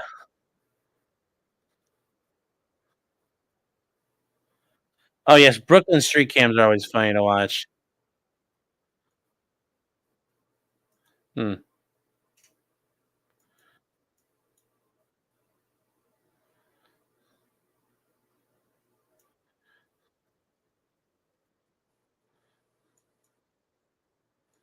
Hmm.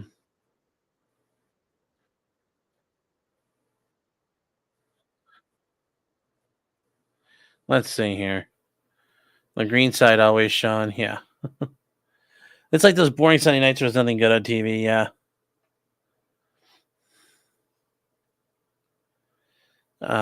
That video is over 2 million views. Yes.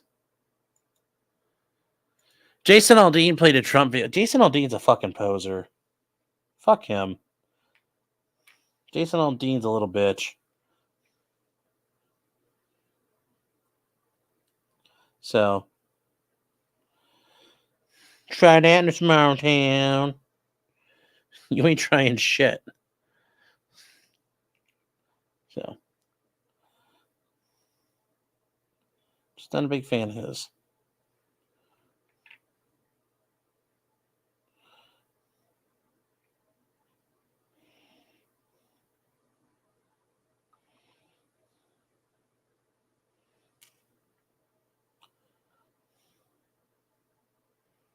There we go.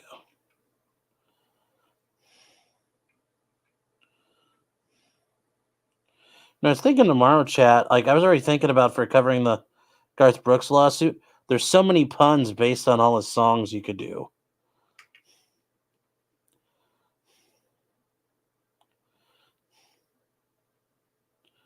I know. Obviously, there's Friends in Low Places, but that's the easy one. There you go. Oh, there we go. Oh, there's a. Oh shit! The paint or the glue seeped through. Fuck. Where's the paper towel?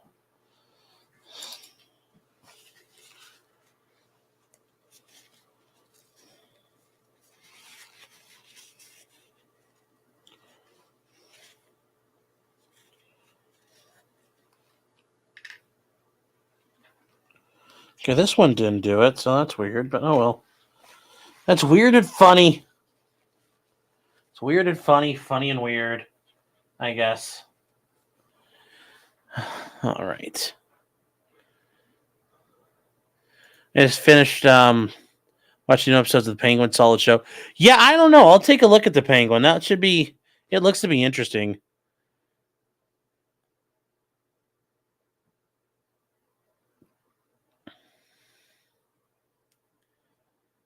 You should do your Garth Brooks entirely in lyrics. Yeah, that would be so fun. That would be so fun.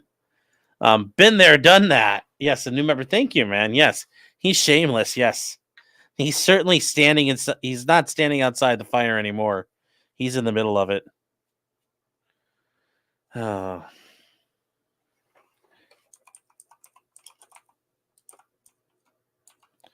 And if it happened in Louisiana, he could be, calling Baton Rouge if he's going to Baton Rouge prison.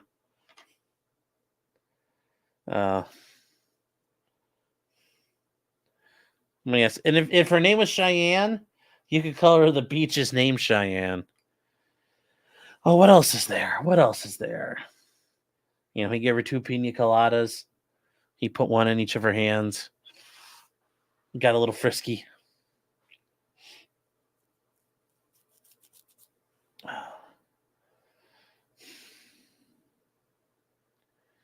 There's all kinds. There's all kinds of stuff.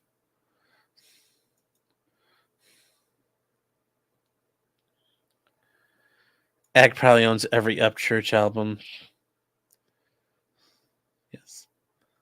Tulsa King is great. I've heard that too. It's like Alex Spiro has a work trip to Las Vegas coming up. Yeah, he's involved in some shit with Diddy and Tupac.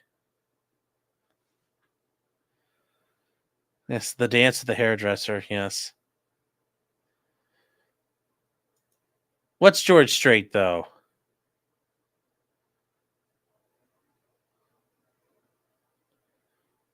No, Cheyenne is not. The Beaches of Cheyenne is not George Strait. George Strait doesn't sing, he was up in Wyoming, drew a bull no man could ride. Told her that he'd turn out.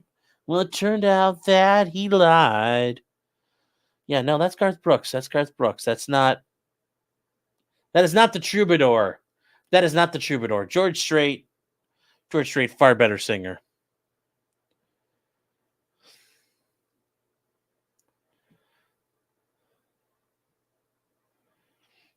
Every Bam and Wham and Erasure on vinyl. Yes.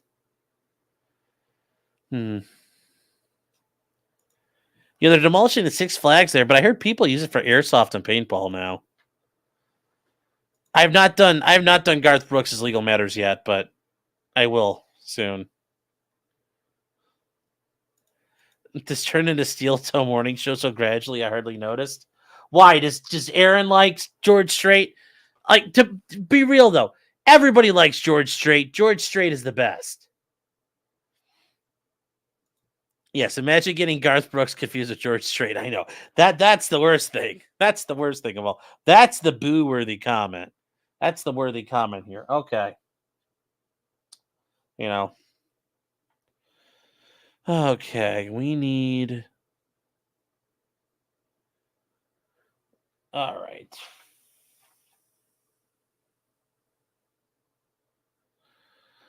Okay.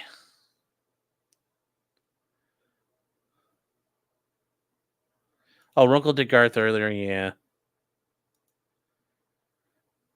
I was gutted when they broke up in 85. Yeah. Another win for the Toe. Yes. The Toe just can't keep racking dubs.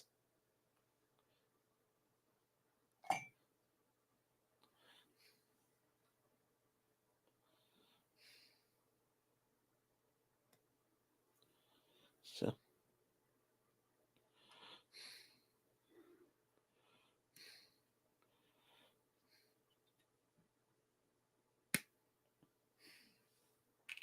All right, we'll cut this sprue in front of you guys. I can do that. Bad country. You think George Strait's bad country? George Strait is not bad country. George Strait is good country. Holy shit.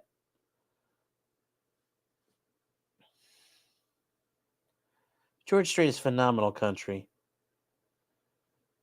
So, I don't know what the hell you're smoking. And if Aaron likes bad country, I'll tell him he's got to taste shitty country music. You know? Like if he can, can Aaron sing? Can Aaron sing High Cotton? I'll tell you if he's got a shitty taste in country music or not. Or does he know who the Steel Drivers are? Because if you can answer those questions, you probably don't have a shitty taste in country music.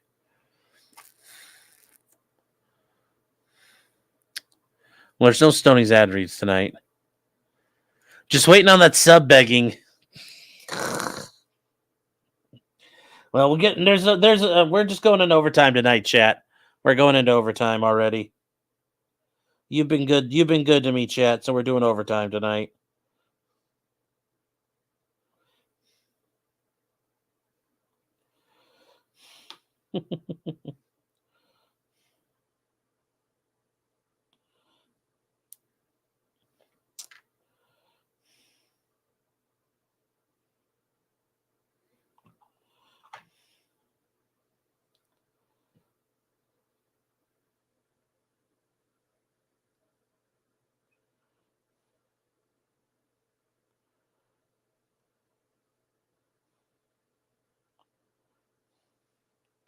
So also, what angle?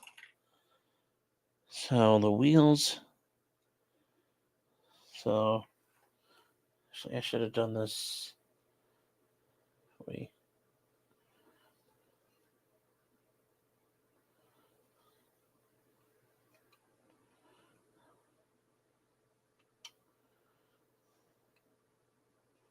Uh-oh, does this not fit?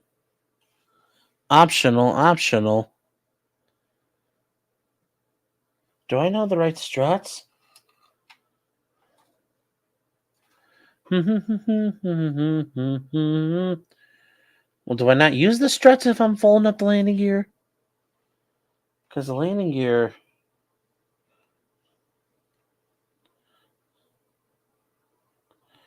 Because they go from the outside and then they come up in. So... That's how the landing gear should be. I guess I have to fucking cut off, like...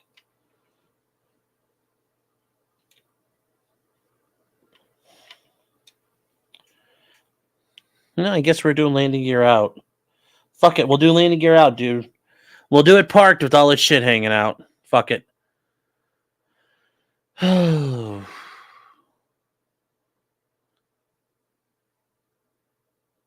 I love George Strait. Yes, I'll never smoke weed really again was Toby Queef.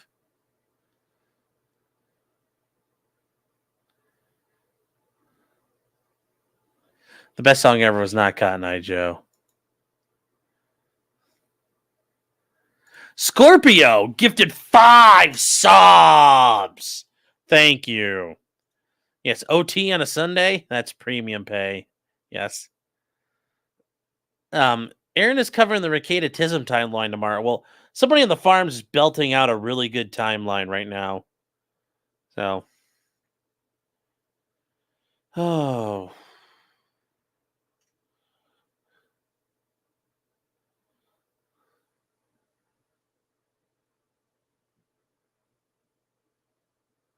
Why would you need struts when it's folded? Well, they have to go in there. Although I was thinking, I don't know if the landing gear doors cover up. And if they do, I'll pop these off quickly. What are the door numbers? F4 and F3. I have the wrong struts. Yeah, give your mom the right strut right into her face.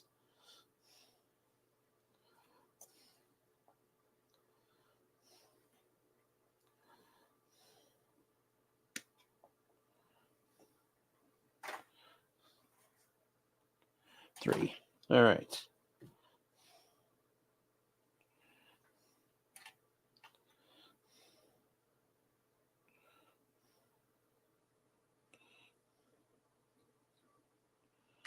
Okay, so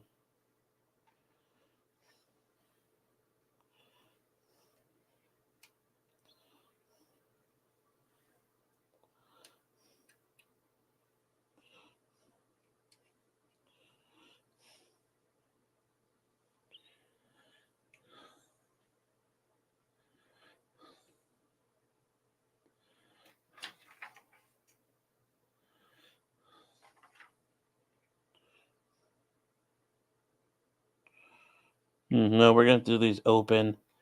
Yeah, we're just gonna do them open. Fuck it, we're gonna do the whole thing open, chat.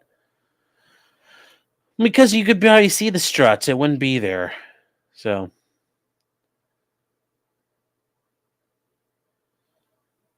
Kit bash it in a dive. Yeah, well, hold on here.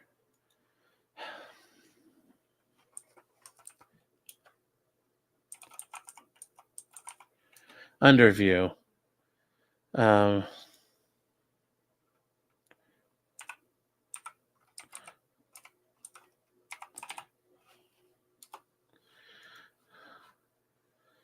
Images.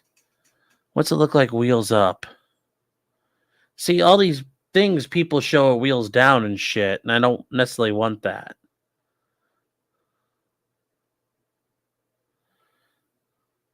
I just need a bottom view of this fucker while it's in flight.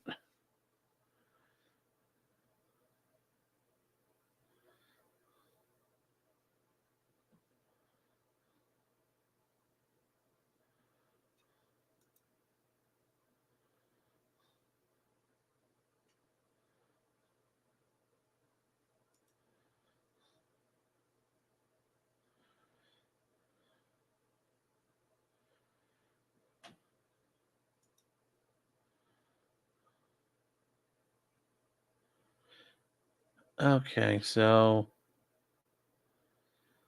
I think I know what I need to do here. Need to trim off this bit of the fucking door, and we'll see what this looks like.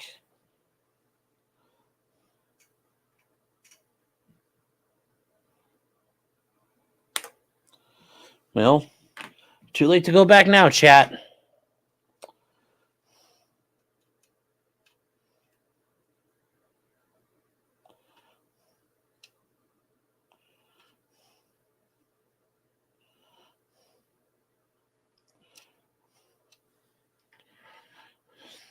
All right, so we're gonna glue the landing gear in to the bays. I need a bottom view of this fucker, though. You guys understand what I mean? I need a view of it while it's flying with its gear up. What does it look like?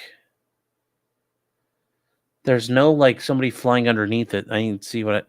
Oh, here we go. Here we go. This will help. An SBD 6. Okay, here we go. Here we go, chat.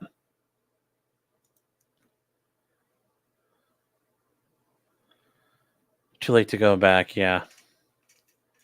David said, what does it look like? Well, here, I'm going to show you guys. Here's what we're looking for. Share. This is a late war paint job, but it'll work.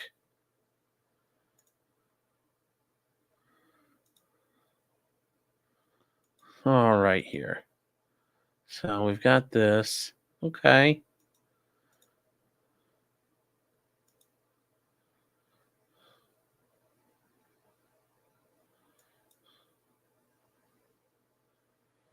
All right.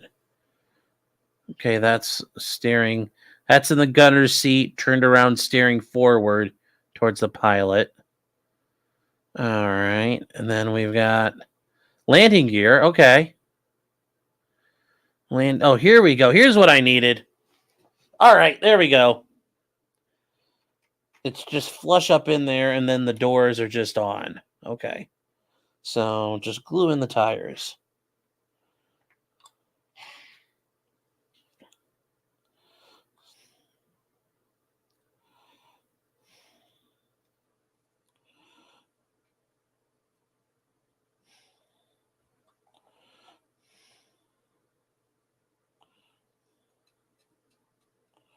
You guys are like, well, that's a lot of glue. I'm like, yeah, well, I'm making sure this stays in there.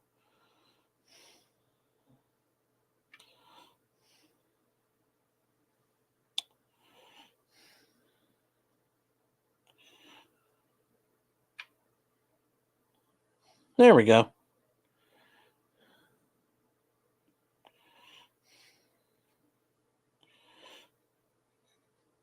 Do they cant in a little? I feel like they do.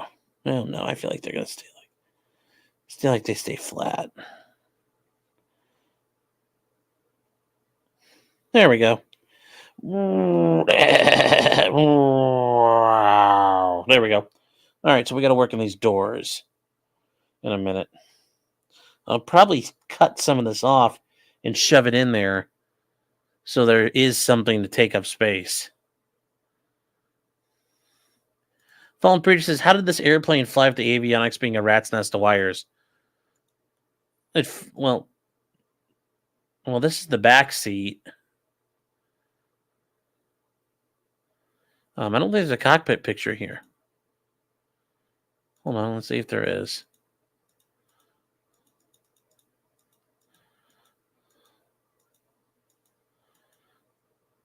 So this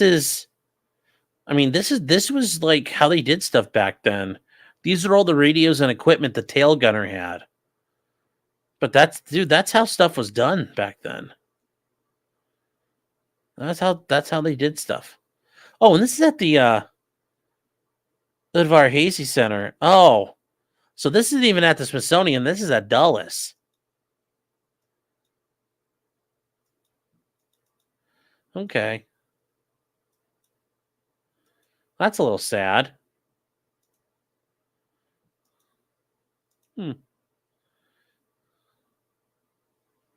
Interesting. Okay, well, I can work with this.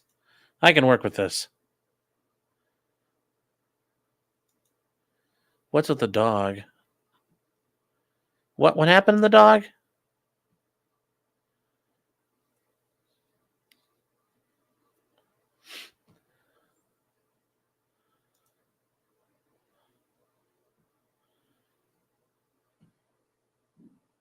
What are you talking about?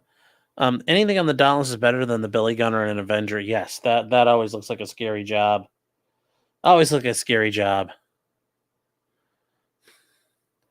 Sonny, Sean, Sonny, save Sonny.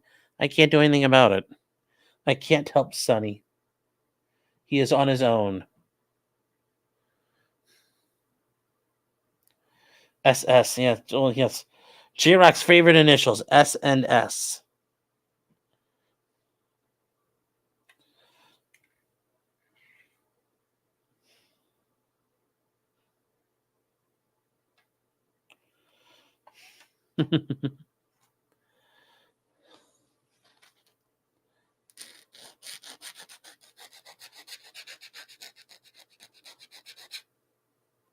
Yeah, the dog, guys. Yeah, well, could be living with some Somali somewhere. It could always be worse, I guess. Still pretty bad, but yeah, could always be worser than current. But yeah, it's still pretty not good. I wonder how much cocaine Sonny's ingested. Interesting. We could find out. I'm just happy the cops didn't kill the dog when they came in to do the search warrant. They could have done that.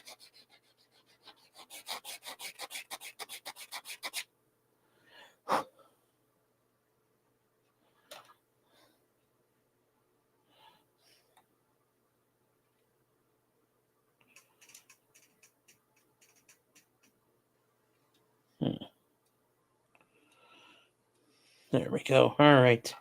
We're going to have to do something. Well, if you guys are new, you haven't seen me use this before. Where is... Oh, here we go. Ta-da! Epoxy putty. We're going to have to cheat. Because we need to reinforce these pockets here because there's nothing for the doors to hang on. So we need to make something fit in those to take up space. Was a bunch of Haitians killed in Haiti this weekend? It's Haiti, so I'm probably yes. I mean that's did people die in Haiti this weekend? Answers point to very likely.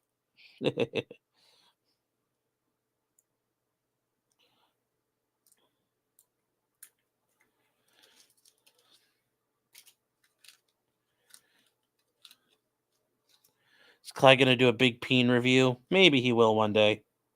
Maybe he will one day. 2.0 bought him the jumbo-sized ones that are like over a foot long.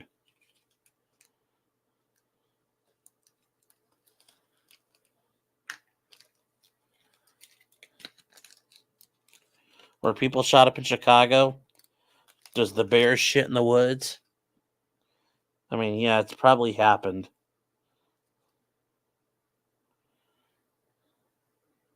The Bull Baldo.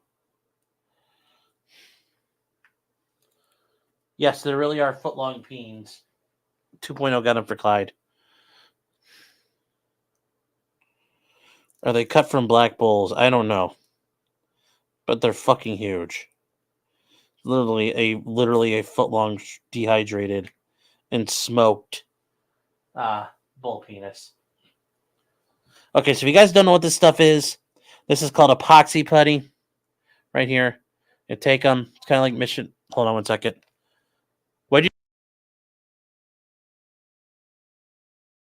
They are bigger than Clyde, so it's funny to watch them run around with them. Anyways, just like Mission Impossible, red light, green light, you mush it together, and then you can use it as a filler, but also as a glue. Looks like a tiny sandwich. Okay, well, yes, just like Mission Impossible, red light, green light. Is this putty cheaper than JB Weld?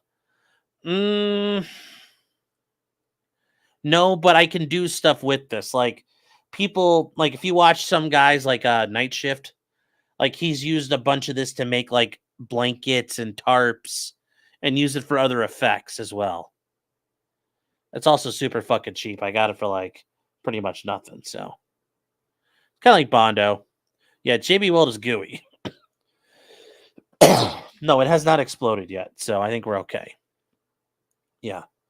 JB Weld might melt models, so got to be careful. The kind of plastics. You can need me to CG out my mustache on the next show.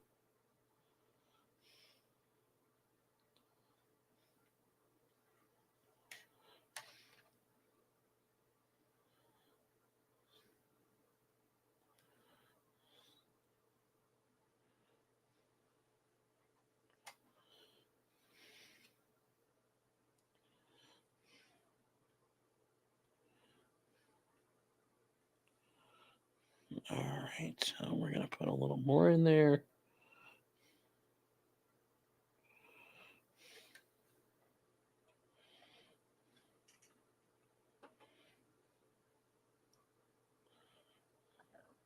I should see what the... Oh, any model kit bashing guys out there? Any decent model builders, like really good ones, and I'm not putting myself in that. Yes, there are some beautiful kit bashes people have done over the years. The Warhammer guys are really good at it. But I mean, like, a lot of model builders, like really good model builders, are good at kit bashing.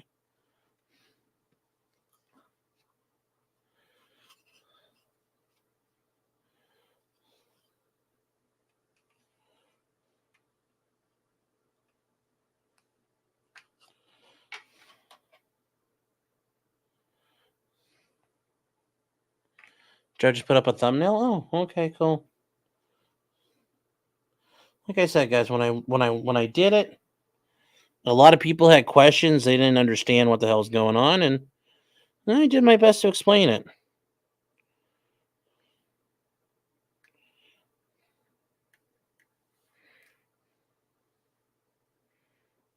So,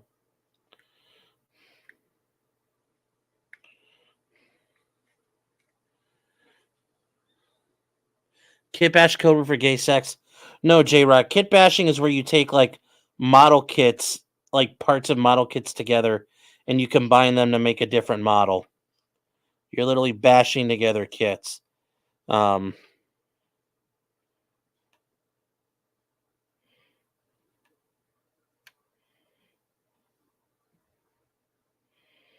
basically ghetto engineering models together. But I think it get called kit bashing over in the UK, and it just kind of stuck.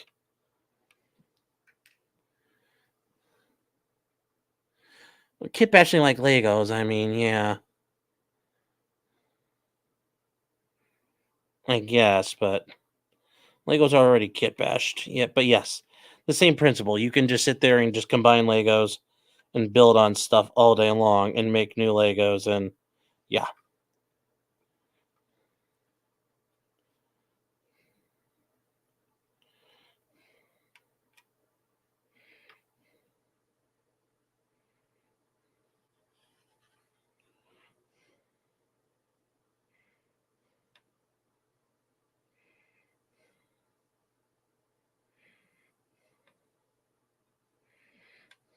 So there we go.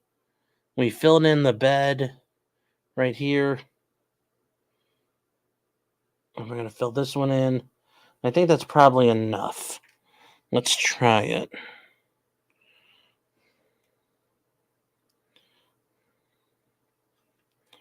That's pretty good. It's pretty good. The door sits on it pretty close.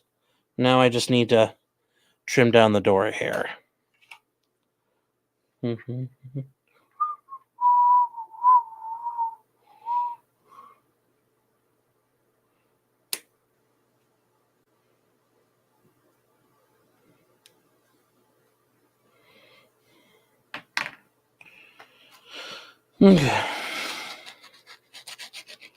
Now with that leftover putty right there, that's just going to be garbage. There's nothing you can do with it. So it just goes bad.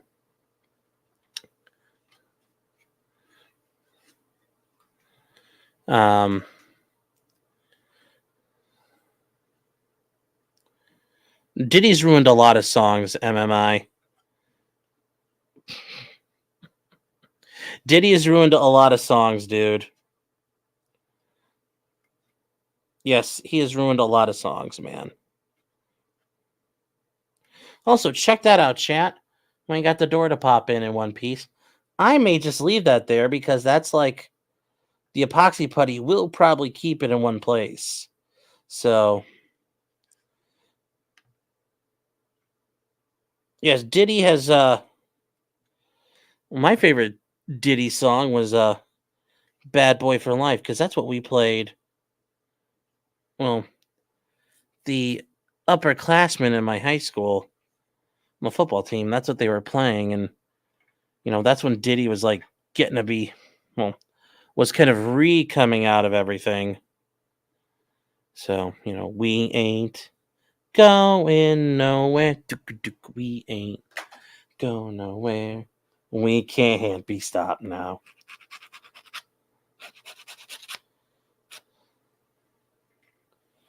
Diddy says he's the definition of half man, half drugs. And ask the club's bad boy, that's what's up.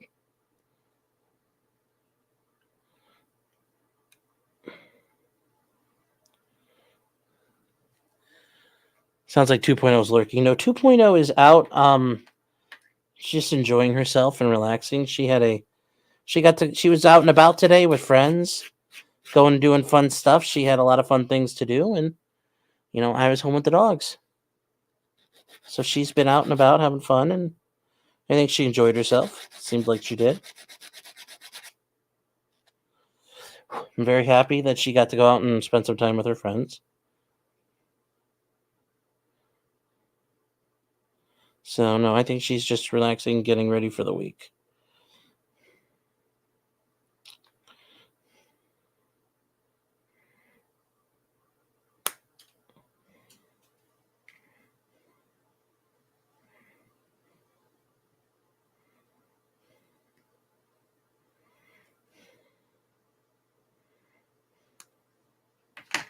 All right, chat. We're going to get this ready.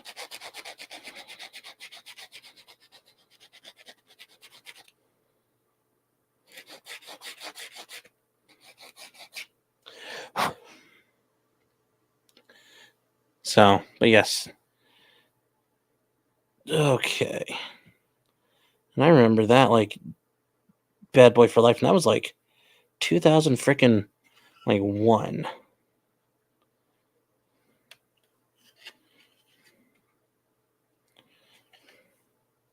And just think, he was doing all kinds of fucked up shit back then.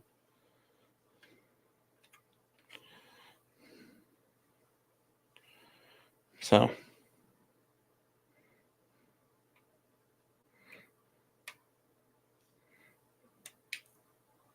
All right, chat. So we're going to thin these doors down just a hair. And I think we'll be ready.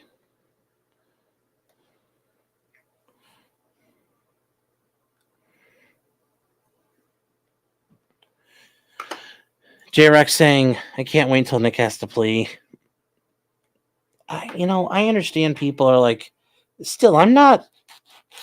I guess I just.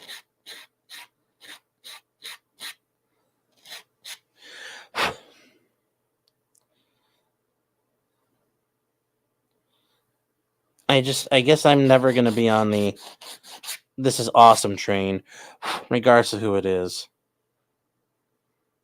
I mean, like, maybe Vosh, I could see that. In his sentences to get, like, screwed to death by, like, 500 horses or something. But other than that, I understand people are all stoked, but I'm just like, it's okay.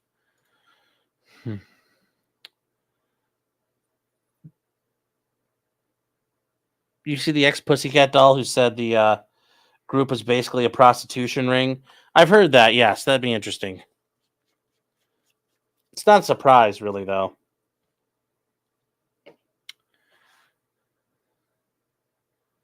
I'm not a big fan of ethnic music. Yeah, it's okay, though.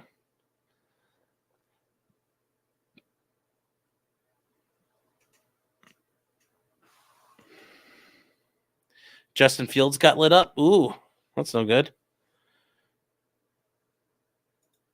Do you two have a date for the wedding yet? No, not yet. Not yet. Actually, wait. You guys didn't know? We just had it. Oh, funny.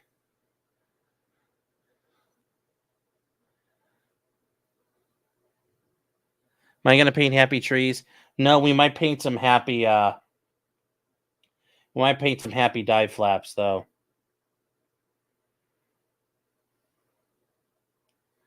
Get some redness going on this thing, at least a little bit.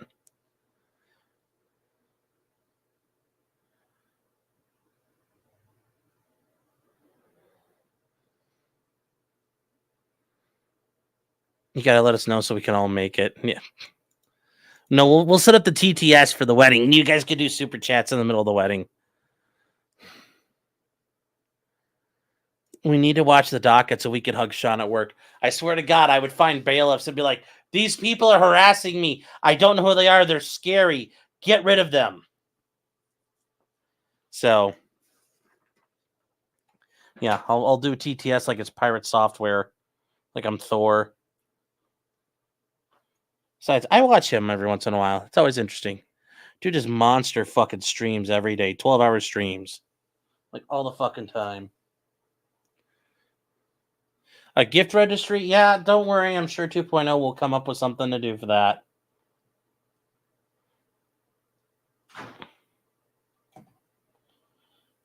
Hold on.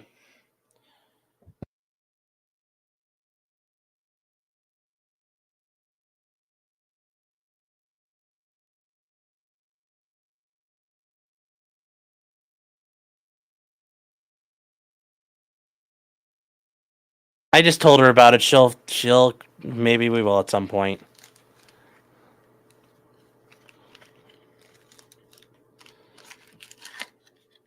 Where's the honeymoon going to be? I don't know. Never actually got to go on honeymoon when I was first married because we just were too busy working and we also didn't have any money. So.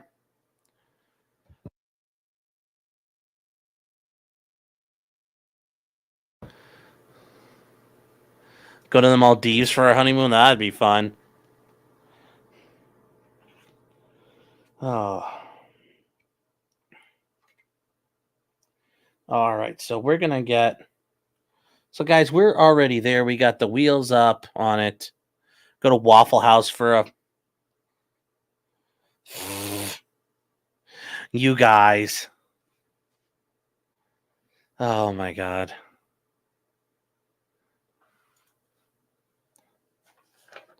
All right, hold on here.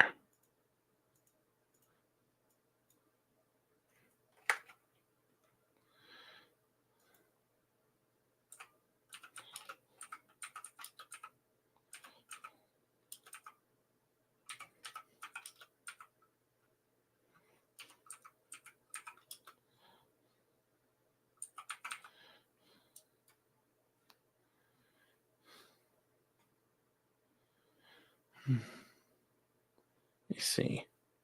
All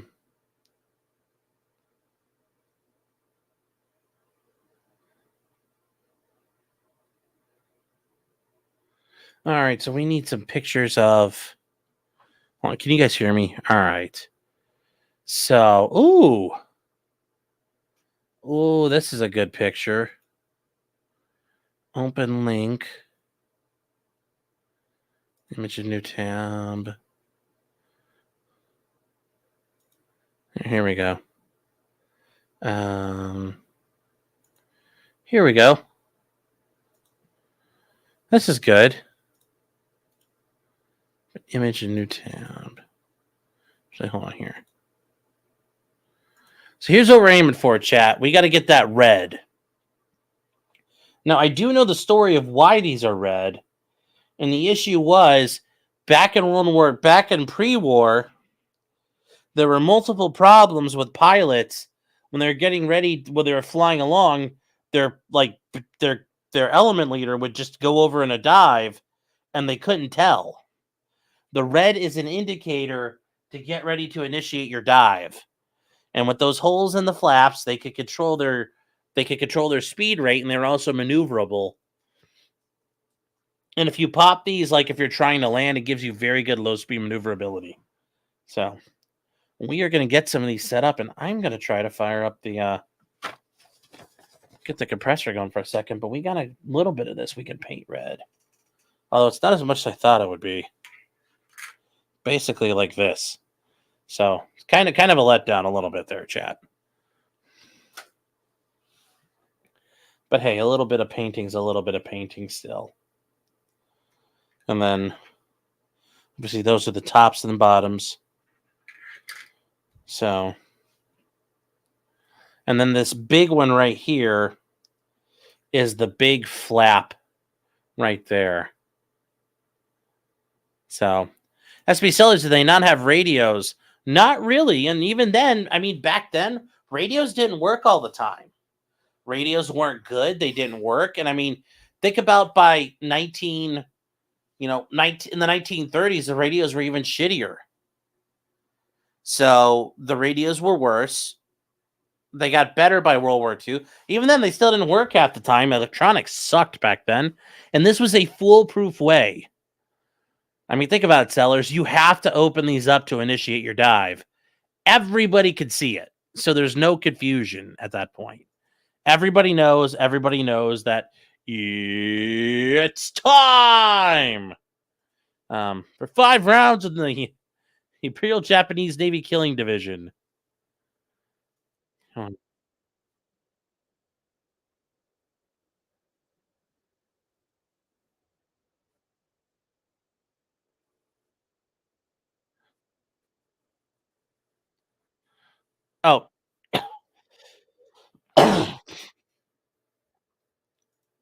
Hold on here.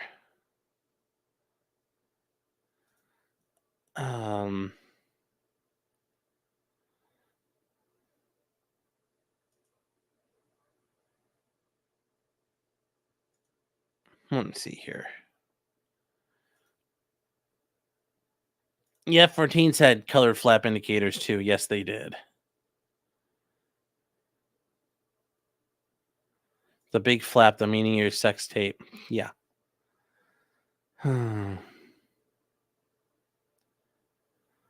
Did you see the clip, Chugi? I was going to start looking at that, but I mean, I haven't read the Garth Brooks complaint yet, so I don't want to spoil it for myself. I've been told it's really spicy.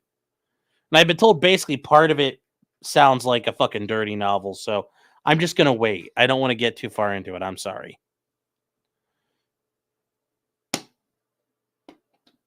Okay. Encrypted radio wasn't a thing back then either. Nope. Radios were not encrypted. Everything was transmitted in the open. It was a very different time.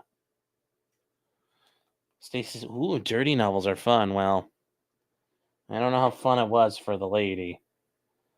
But when you apparently read the complaints, like he thrust it into her over and over and over and over, and it's like slow down, go slower. And you chose a model over Brooks Spice, yeah. For tonight, we can have Spice tomorrow night. So it's a Spice we have at home. Spice you have at home. All right, and it's bright red too. And the neat thing is, I got bright fucking red. Oh, yeah. All right, Chad, I got to go grab some ear brushing stuff. I'll be right back. Got to turn around and work on that. Give me 1 minute. Okay.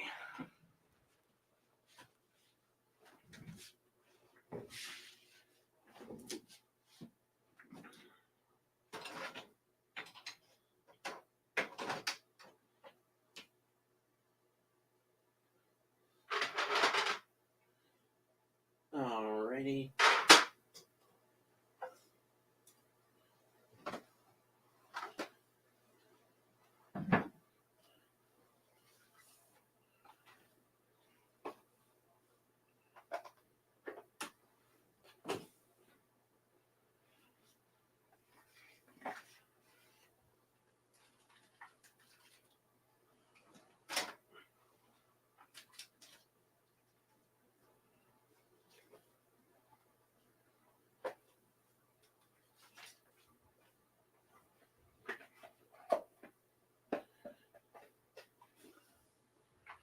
All right.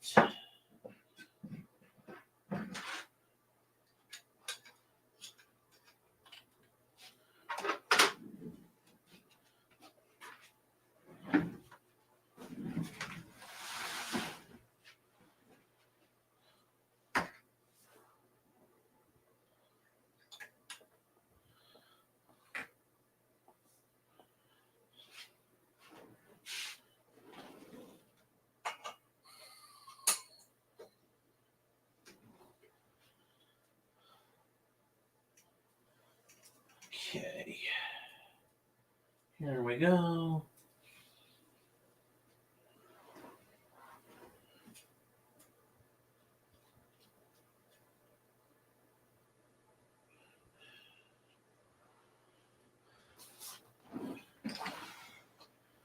Guys, while you're on here, we're going to switch over to I'm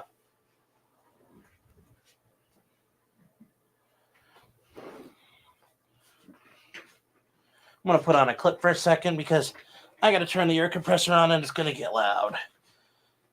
So hold on tight.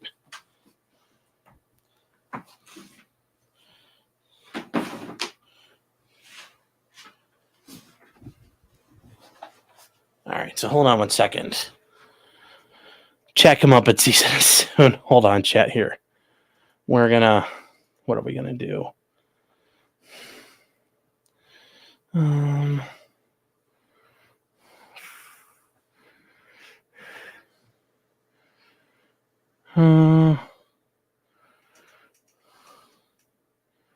Let's see here. Is there a good? Let's see if I can find a good police chase or something real quick.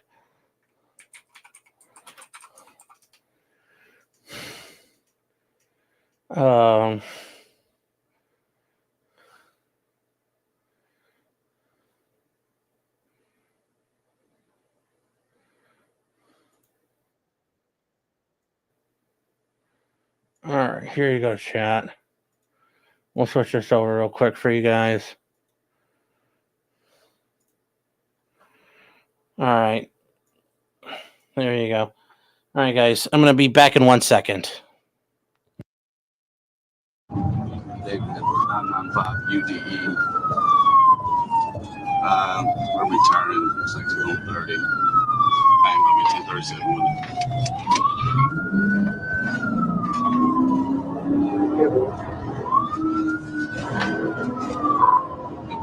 Eastbound, 30 eastbound.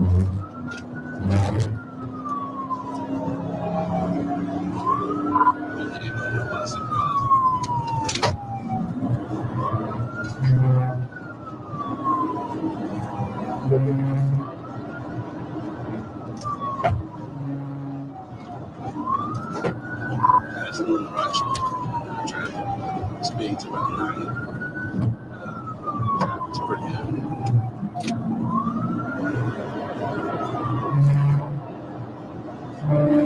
Already on the belly button, we're going towards I-30 now.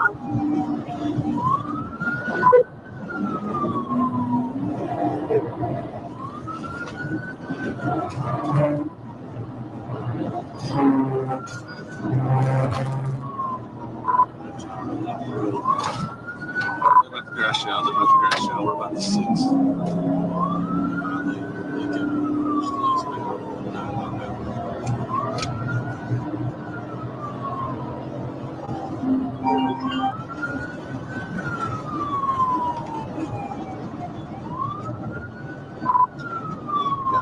It's traffic clear. I'm going to try to get TV out. I'm passing the left inside shoulder. They're about to wreck out right here. Looks like, yep, they're wrecking out in the median. Roll over, roll over.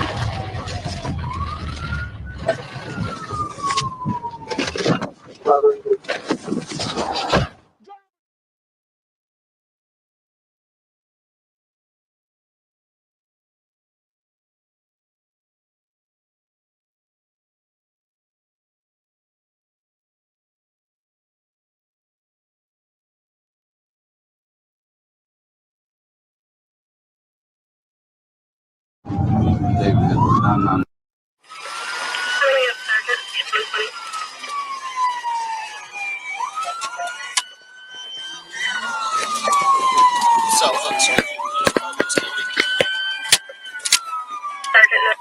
You just lost it. Just lost it.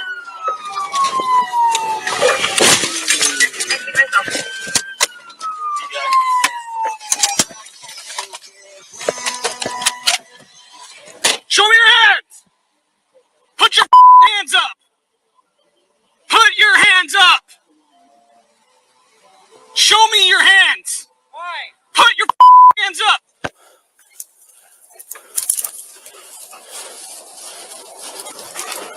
His nose up.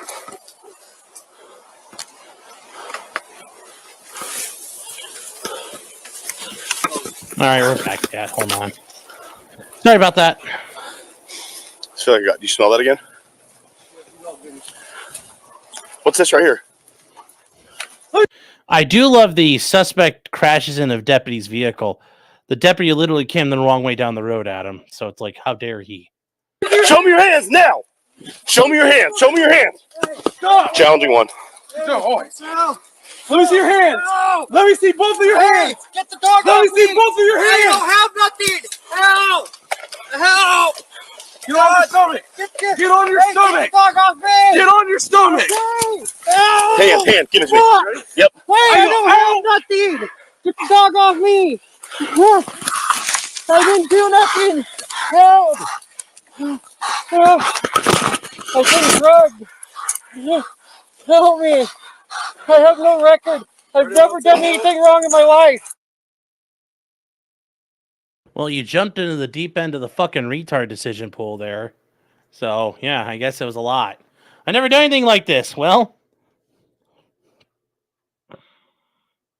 and you get quite a few people like that. Like, I've never done anything this dumb before. And I'm like, well, you jumped into the fucking deep end of the pool, buddy. So,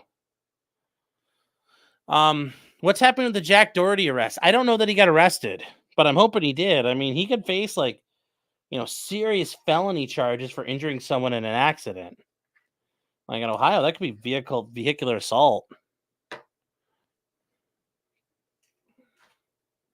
Yeah, Patty, we already talked about the whole FEMA thing. We've already been through that. You're a little late to the party. Yeah, his insurance isn't going to cover it. Yeah, because he's on fucking camera doing it like an idiot. So, all right.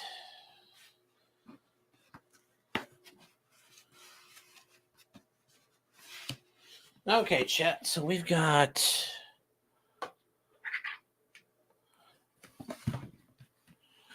You know what I didn't do with these?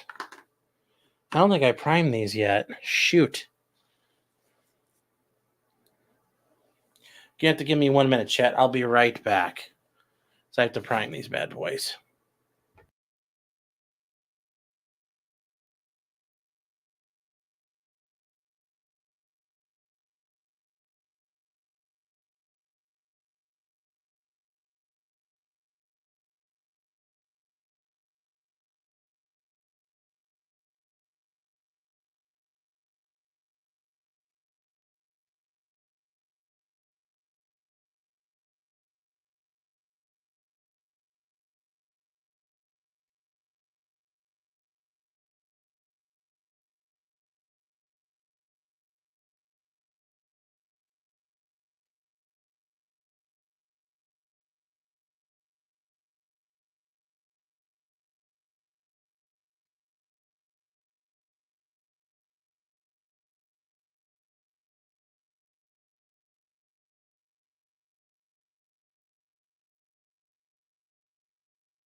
Hey, guys. All right. Hold on 1 second here.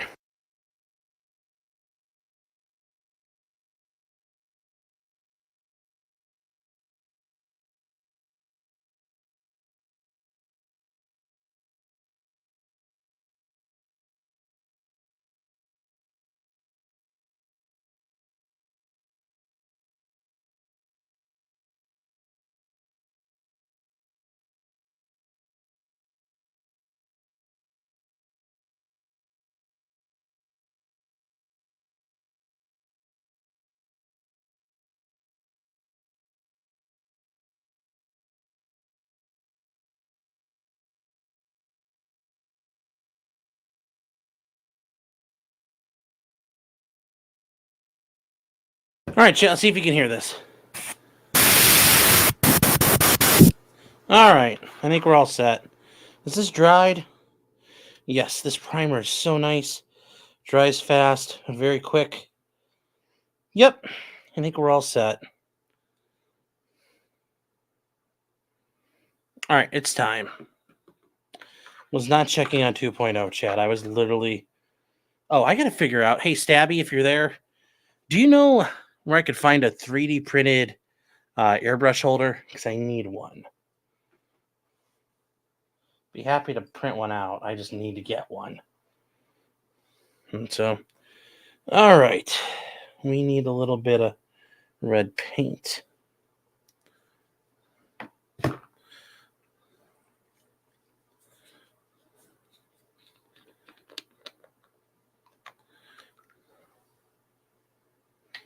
Okay, so we need a little bit of paint thinner.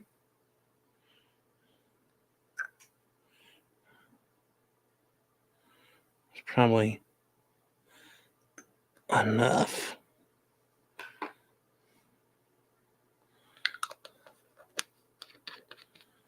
All right, what else we got? We gotta get some freaking paint in here. So we got some red paint. Thermite paint. That's what we're using tonight, chat. Thermite paint. in the best traditions of Jesse Ventura, as he talks about it with the thermite paint that was used on the World Trade Center. I mean, you guys, you hear me say that all the time. Yes, Jesse Ventura literally fucking said that they put thermite paint inside the World Trade Center as they were building it. All the rafters were covered in thermite paint. Yes, all kinds of thermite paint. So,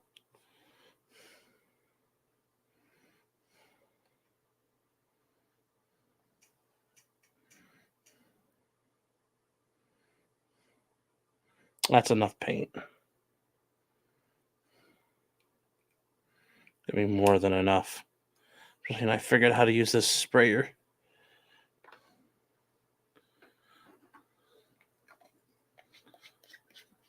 In World Trade Center 7?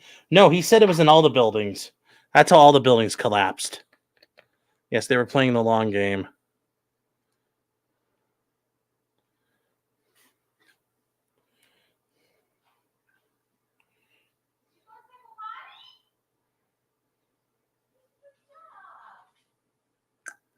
Can't have it too thin. I mean, it won't be that thin.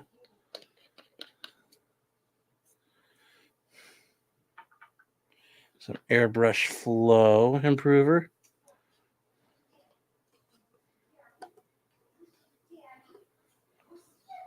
Who went potty? I think Clyde did. Because Laney's not going to come see me voluntarily.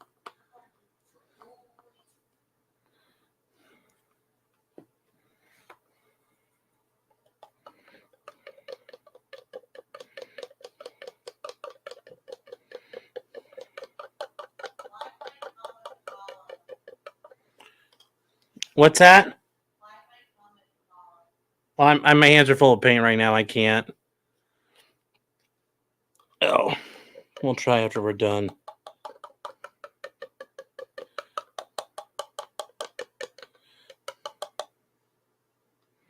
Gosh, that's nice and red. Looks like blood.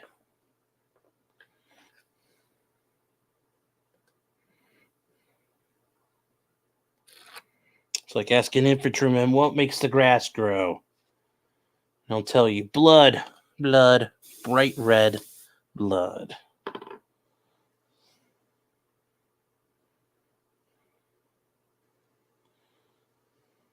It's April's period. Yeah, it looks like Nick's shower.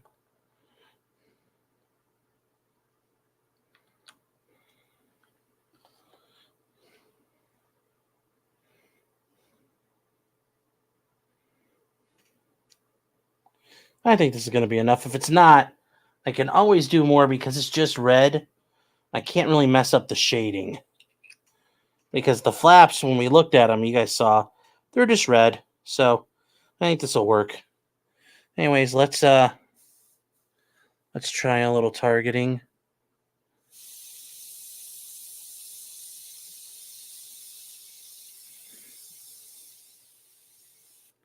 There we go. Here we go.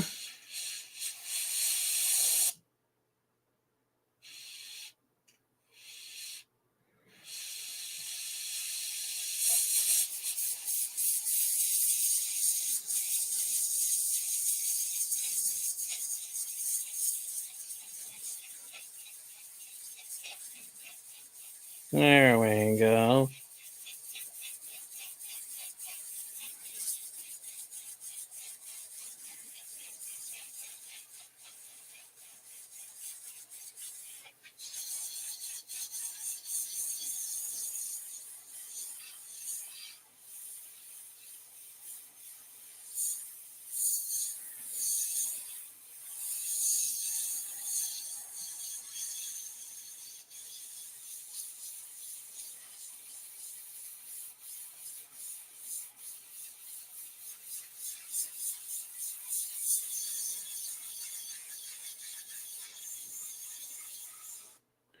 Let me switch this over so you guys can actually see what we're doing here.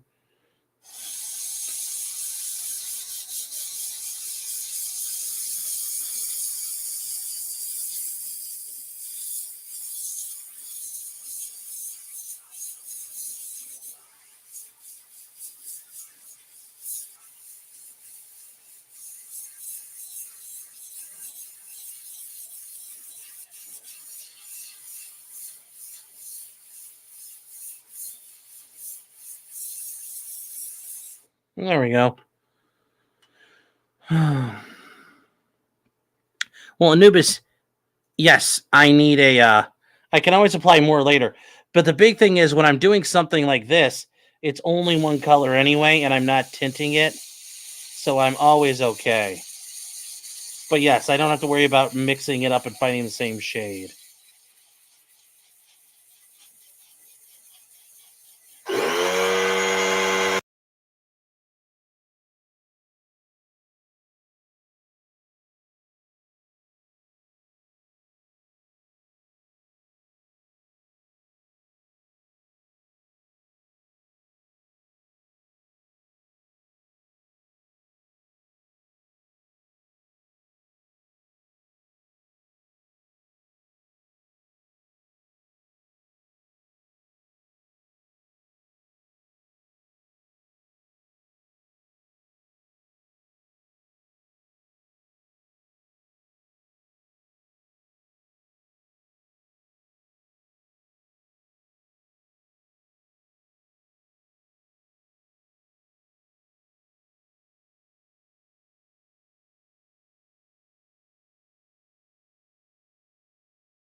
Sorry, chat. I forgot I didn't shut off the compressor, so.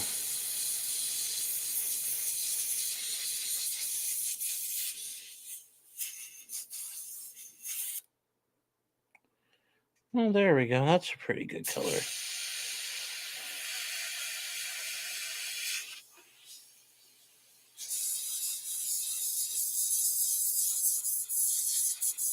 There we go.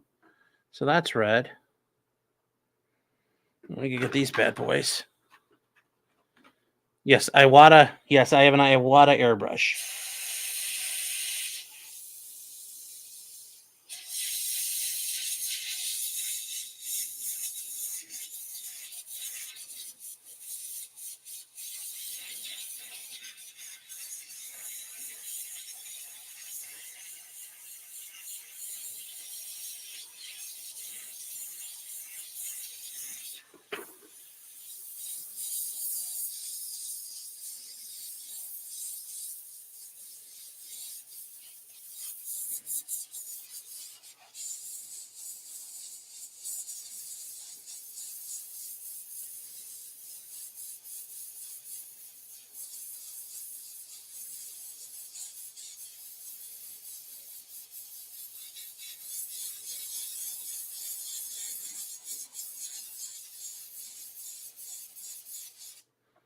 There we go.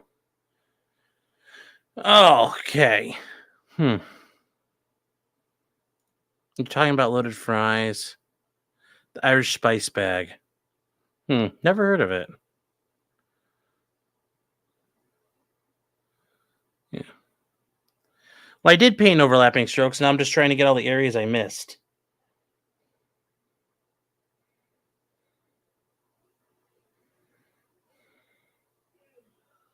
Well, look at that. It does a pretty good job not bleeding through. The problem is now, once you get it all uniformly covered, it's hard to...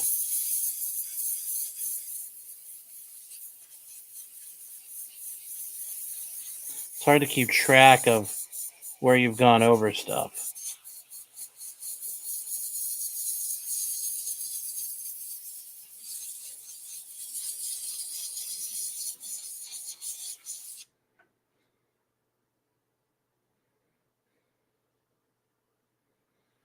Yeah, there we go. That's pretty good. Let's see if I missed anywhere.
While we're at it, I'm going to paint these because I don't think they come this way, but we're going to paint the insides of these little things red. I think I got enough paint for that.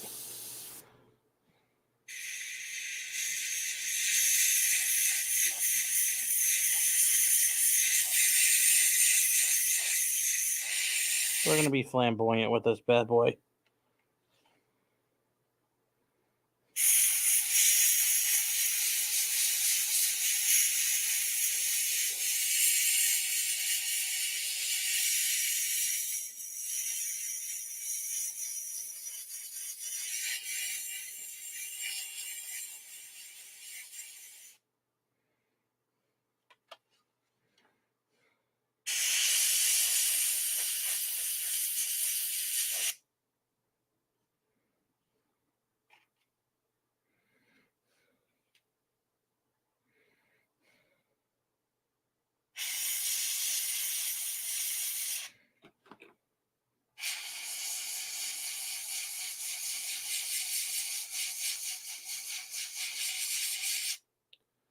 There we go.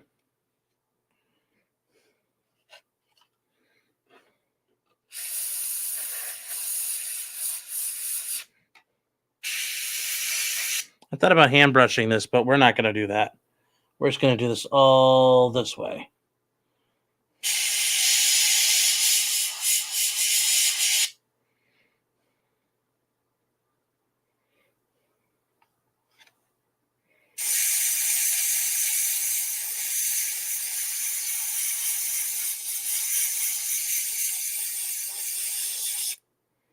There we go.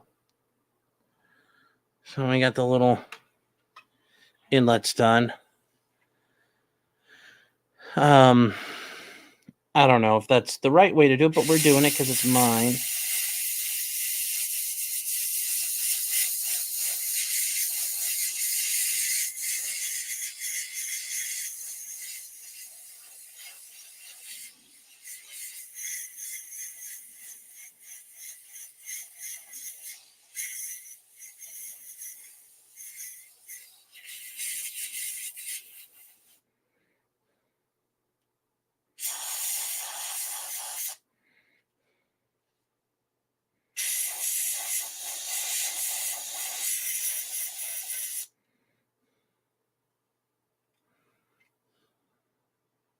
Hope I mask the red off when I shoot the rest of the plane. I will. I will.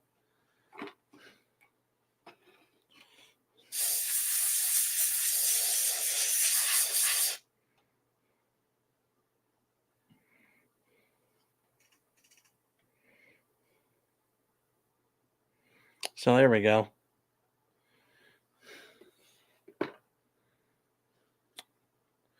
We got the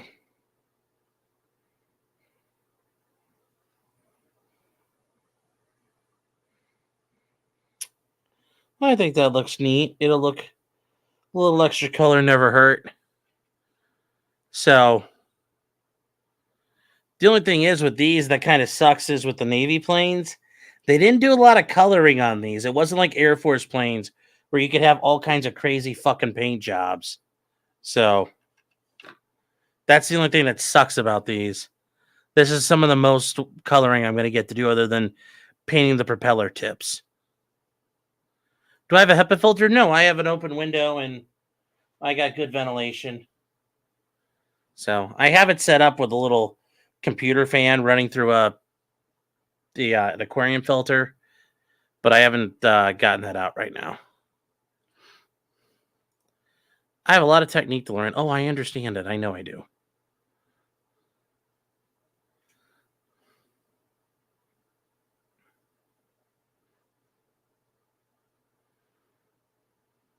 Yes, there's a lot of people up there who ain't ever leaving. And their ancestors they tried to force out their ancestors, and that failed. A lot of crackers up in them hills.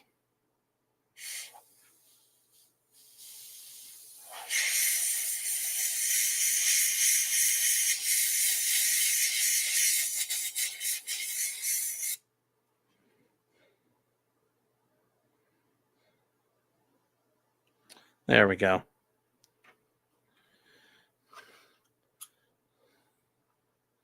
The only thing is, like, I don't know if I should do red in here or not. You know what? We'll make it red. Fuck it.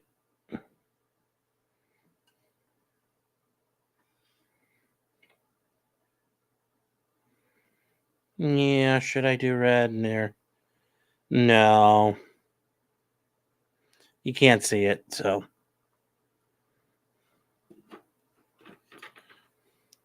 A lot of heavily armed crackers up in them hills, yes.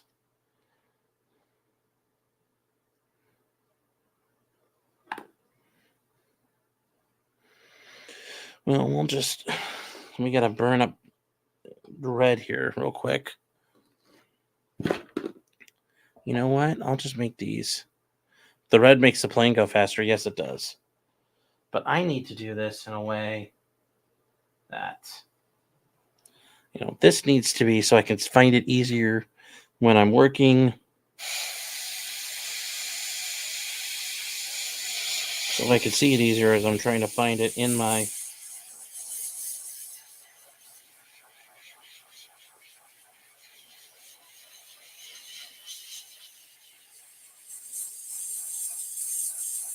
When I'm digging in the box.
Also just gave me an excuse to practice with a little bit of paint left on some just airbrush control. How to use it.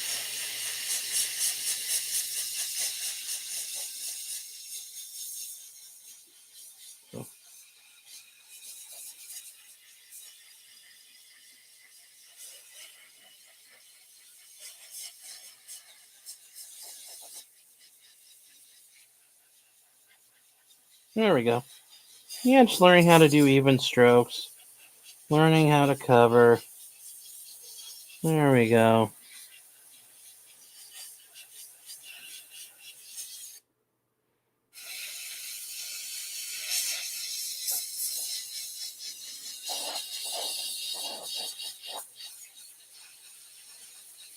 There we go. So there we go. That was fun. And now I'm out of paint. So there we go.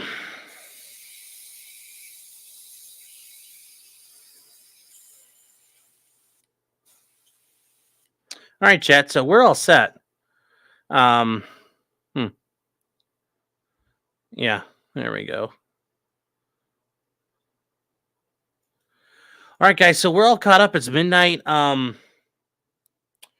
I think we're going to end it tonight, and I will see you guys around.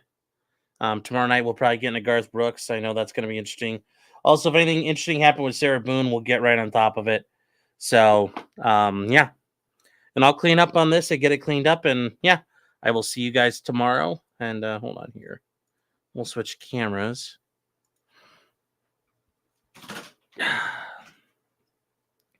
There we go. And, wow, I forgot how much this... I did move this thing. There we go. Ah, there we go. Much better. It's back to normal. I always try to keep that edge, that corner right there. So.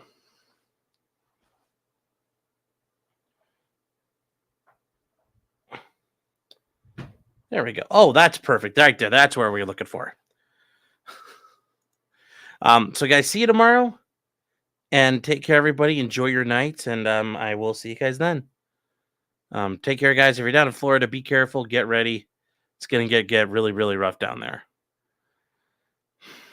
And Nick Kreuzer wanted to get this. Ricada tried spray brushing some models once. They slapped him and ran away with his cash. Yes, but he just wanted to talk to him. It's so funny and interesting. Just want to hear their stories. I just want them to tell me their story. All right, guys. So good night. I'll see you guys. And, well, let's try not to have a shitty week this week. Good night, chat.